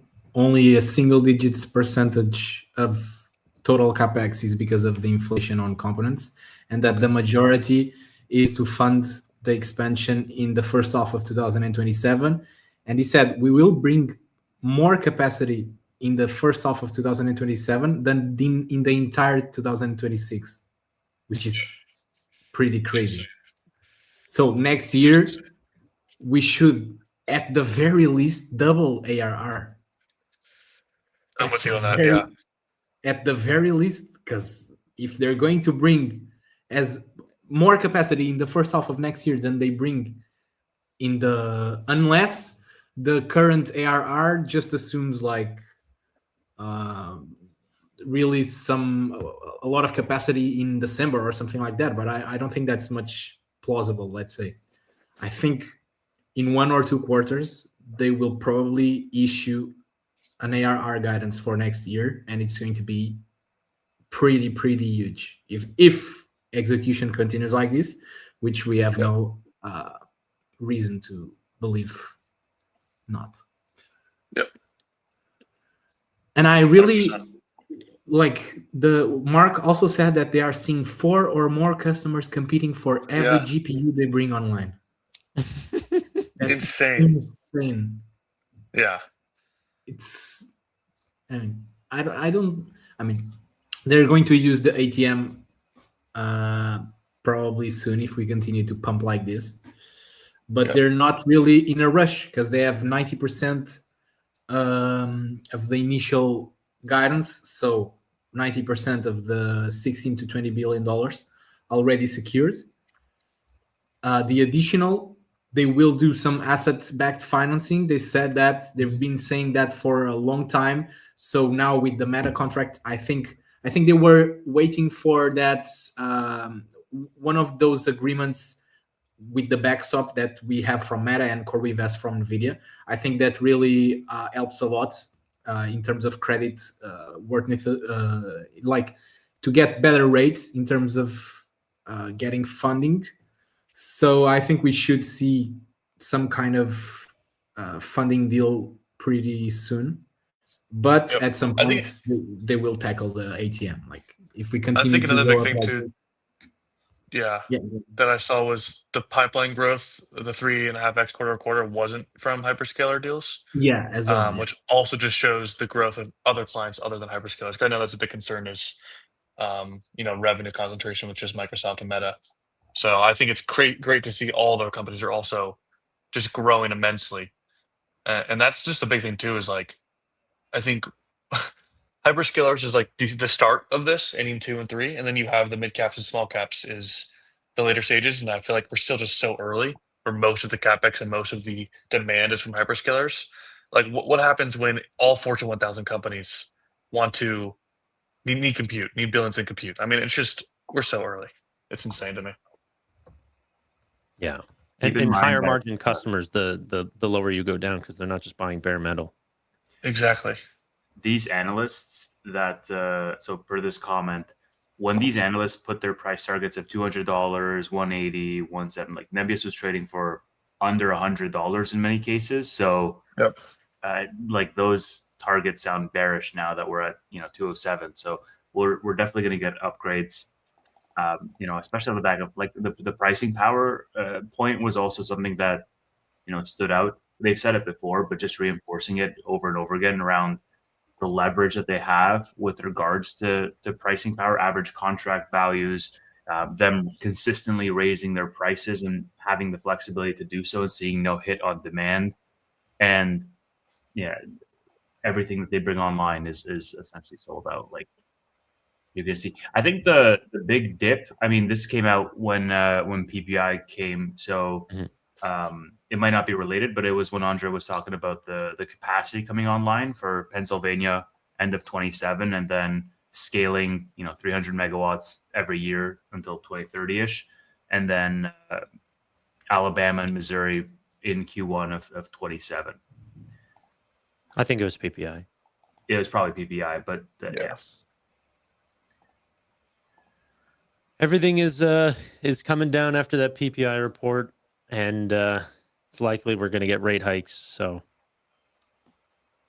yeah, that'll be interesting. It's weird, right? Because there's going to be levels where, obviously, big companies, CoreWeave, Oracle, all these companies that are relying on debt, and Nebius talked about using additional debt instruments as well. Rate hikes will impact them, but also the margins and the growth rates here. It'll be interesting to see how the market balances that out whenever, obviously, 25 basis points, 50 basis points will still impact the company, but how much will it versus the rest of the general market? Yeah, for sure. Something to call it too, they talked about was that adjusted EBITDA will fluctuate a lot over the next couple of quarters because they're back half for this year. So I would expect actually a little bit of a drop in adjusted EBITDA or maintain next quarter. Adjusted EBITDA margin drop. Tevis looks stressed not because of Nebius, it's because he's literally working right now. And because he has SoFi and rate hikes and stuff. Because right? he's on the clock and live. Like everything else about my life, aside from Nebius, is the thing that's causing me stress. Oh, it's all right, Tevis. We can wrap. We don't need. Yeah, we can end up here. 9:30. I mean, it's up to you guys. I can also just jump in with my phone and close the stream. But maybe Neil, if you have some closing words. No, I like it. They talked a little bit about the AI token factory, right? It was up 3.5x this quarter, the inference as a service. So that's good. I think we will probably need to hear more about the software side of the business, how much revenue maybe comes from that and the growth there, which I think once it becomes material, they will probably share more and more. But all in all, it will be good if they do raise cash in the short run, then yes, maybe the stock will take a hit. I mean, very likely. That's fine. That gives us all opportunities, I guess, to buy more shares, and Tanner can keep his shares if it happens sooner rather than later. So guys, we should be happy. You don't understand. I absolutely am going to keep my shares. Yeah, but you get to keep it in a better way. Yeah. We're going to keep them. If I have to roll, we'll roll. I'm not even in the little bit stressed. Like we even saw recently how much Nebius could get sold off, even though the company was continuing to kill it, and the company was in the $70 ranges on a poor macro. If we're going into rate hikes and all of these things, I'm going to have a ton of time to not only get out of these covered calls, but also potentially buy more. Yeah. Like while they're growing and stacking and all this stuff, the company, like the stock has also gone up a lot. And dilution will come, debt will come, there will be fears. And I'm going to collect premium the whole way. Someone please kick this guy from the... I'm protecting my own bags. You guys can figure out your own strategy. I do think Nebius at 100 billion is kind of inevitable in the next 12 months. Just my opinion. But what's that? In the next 12 months, I like it. And Nebius at 100 billion is kind of inevitable in the next 12 months. I mean, I'll take it. Clip it. I think by this time next year, we'll be at 100 billion easily. Easily. Yeah. All right. Let's go. No bias at all. We're rebounding again. Is he offering a backstop on this promise or not? Yeah. Nate's a Palantir investor. He doesn't understand that companies don't always double. He's just like, yeah, no, it'll be just 6 20x, months, right? There'll be another double, and yeah. All right. All right. Wrap there. I think we're wrapping there. Thank you, everybody, for joining. Really appreciate it. Congrats on your gains with Nebius. And if you're not subscribed to everybody here, then definitely go do that. And we'll see you in the next one. Goodbye.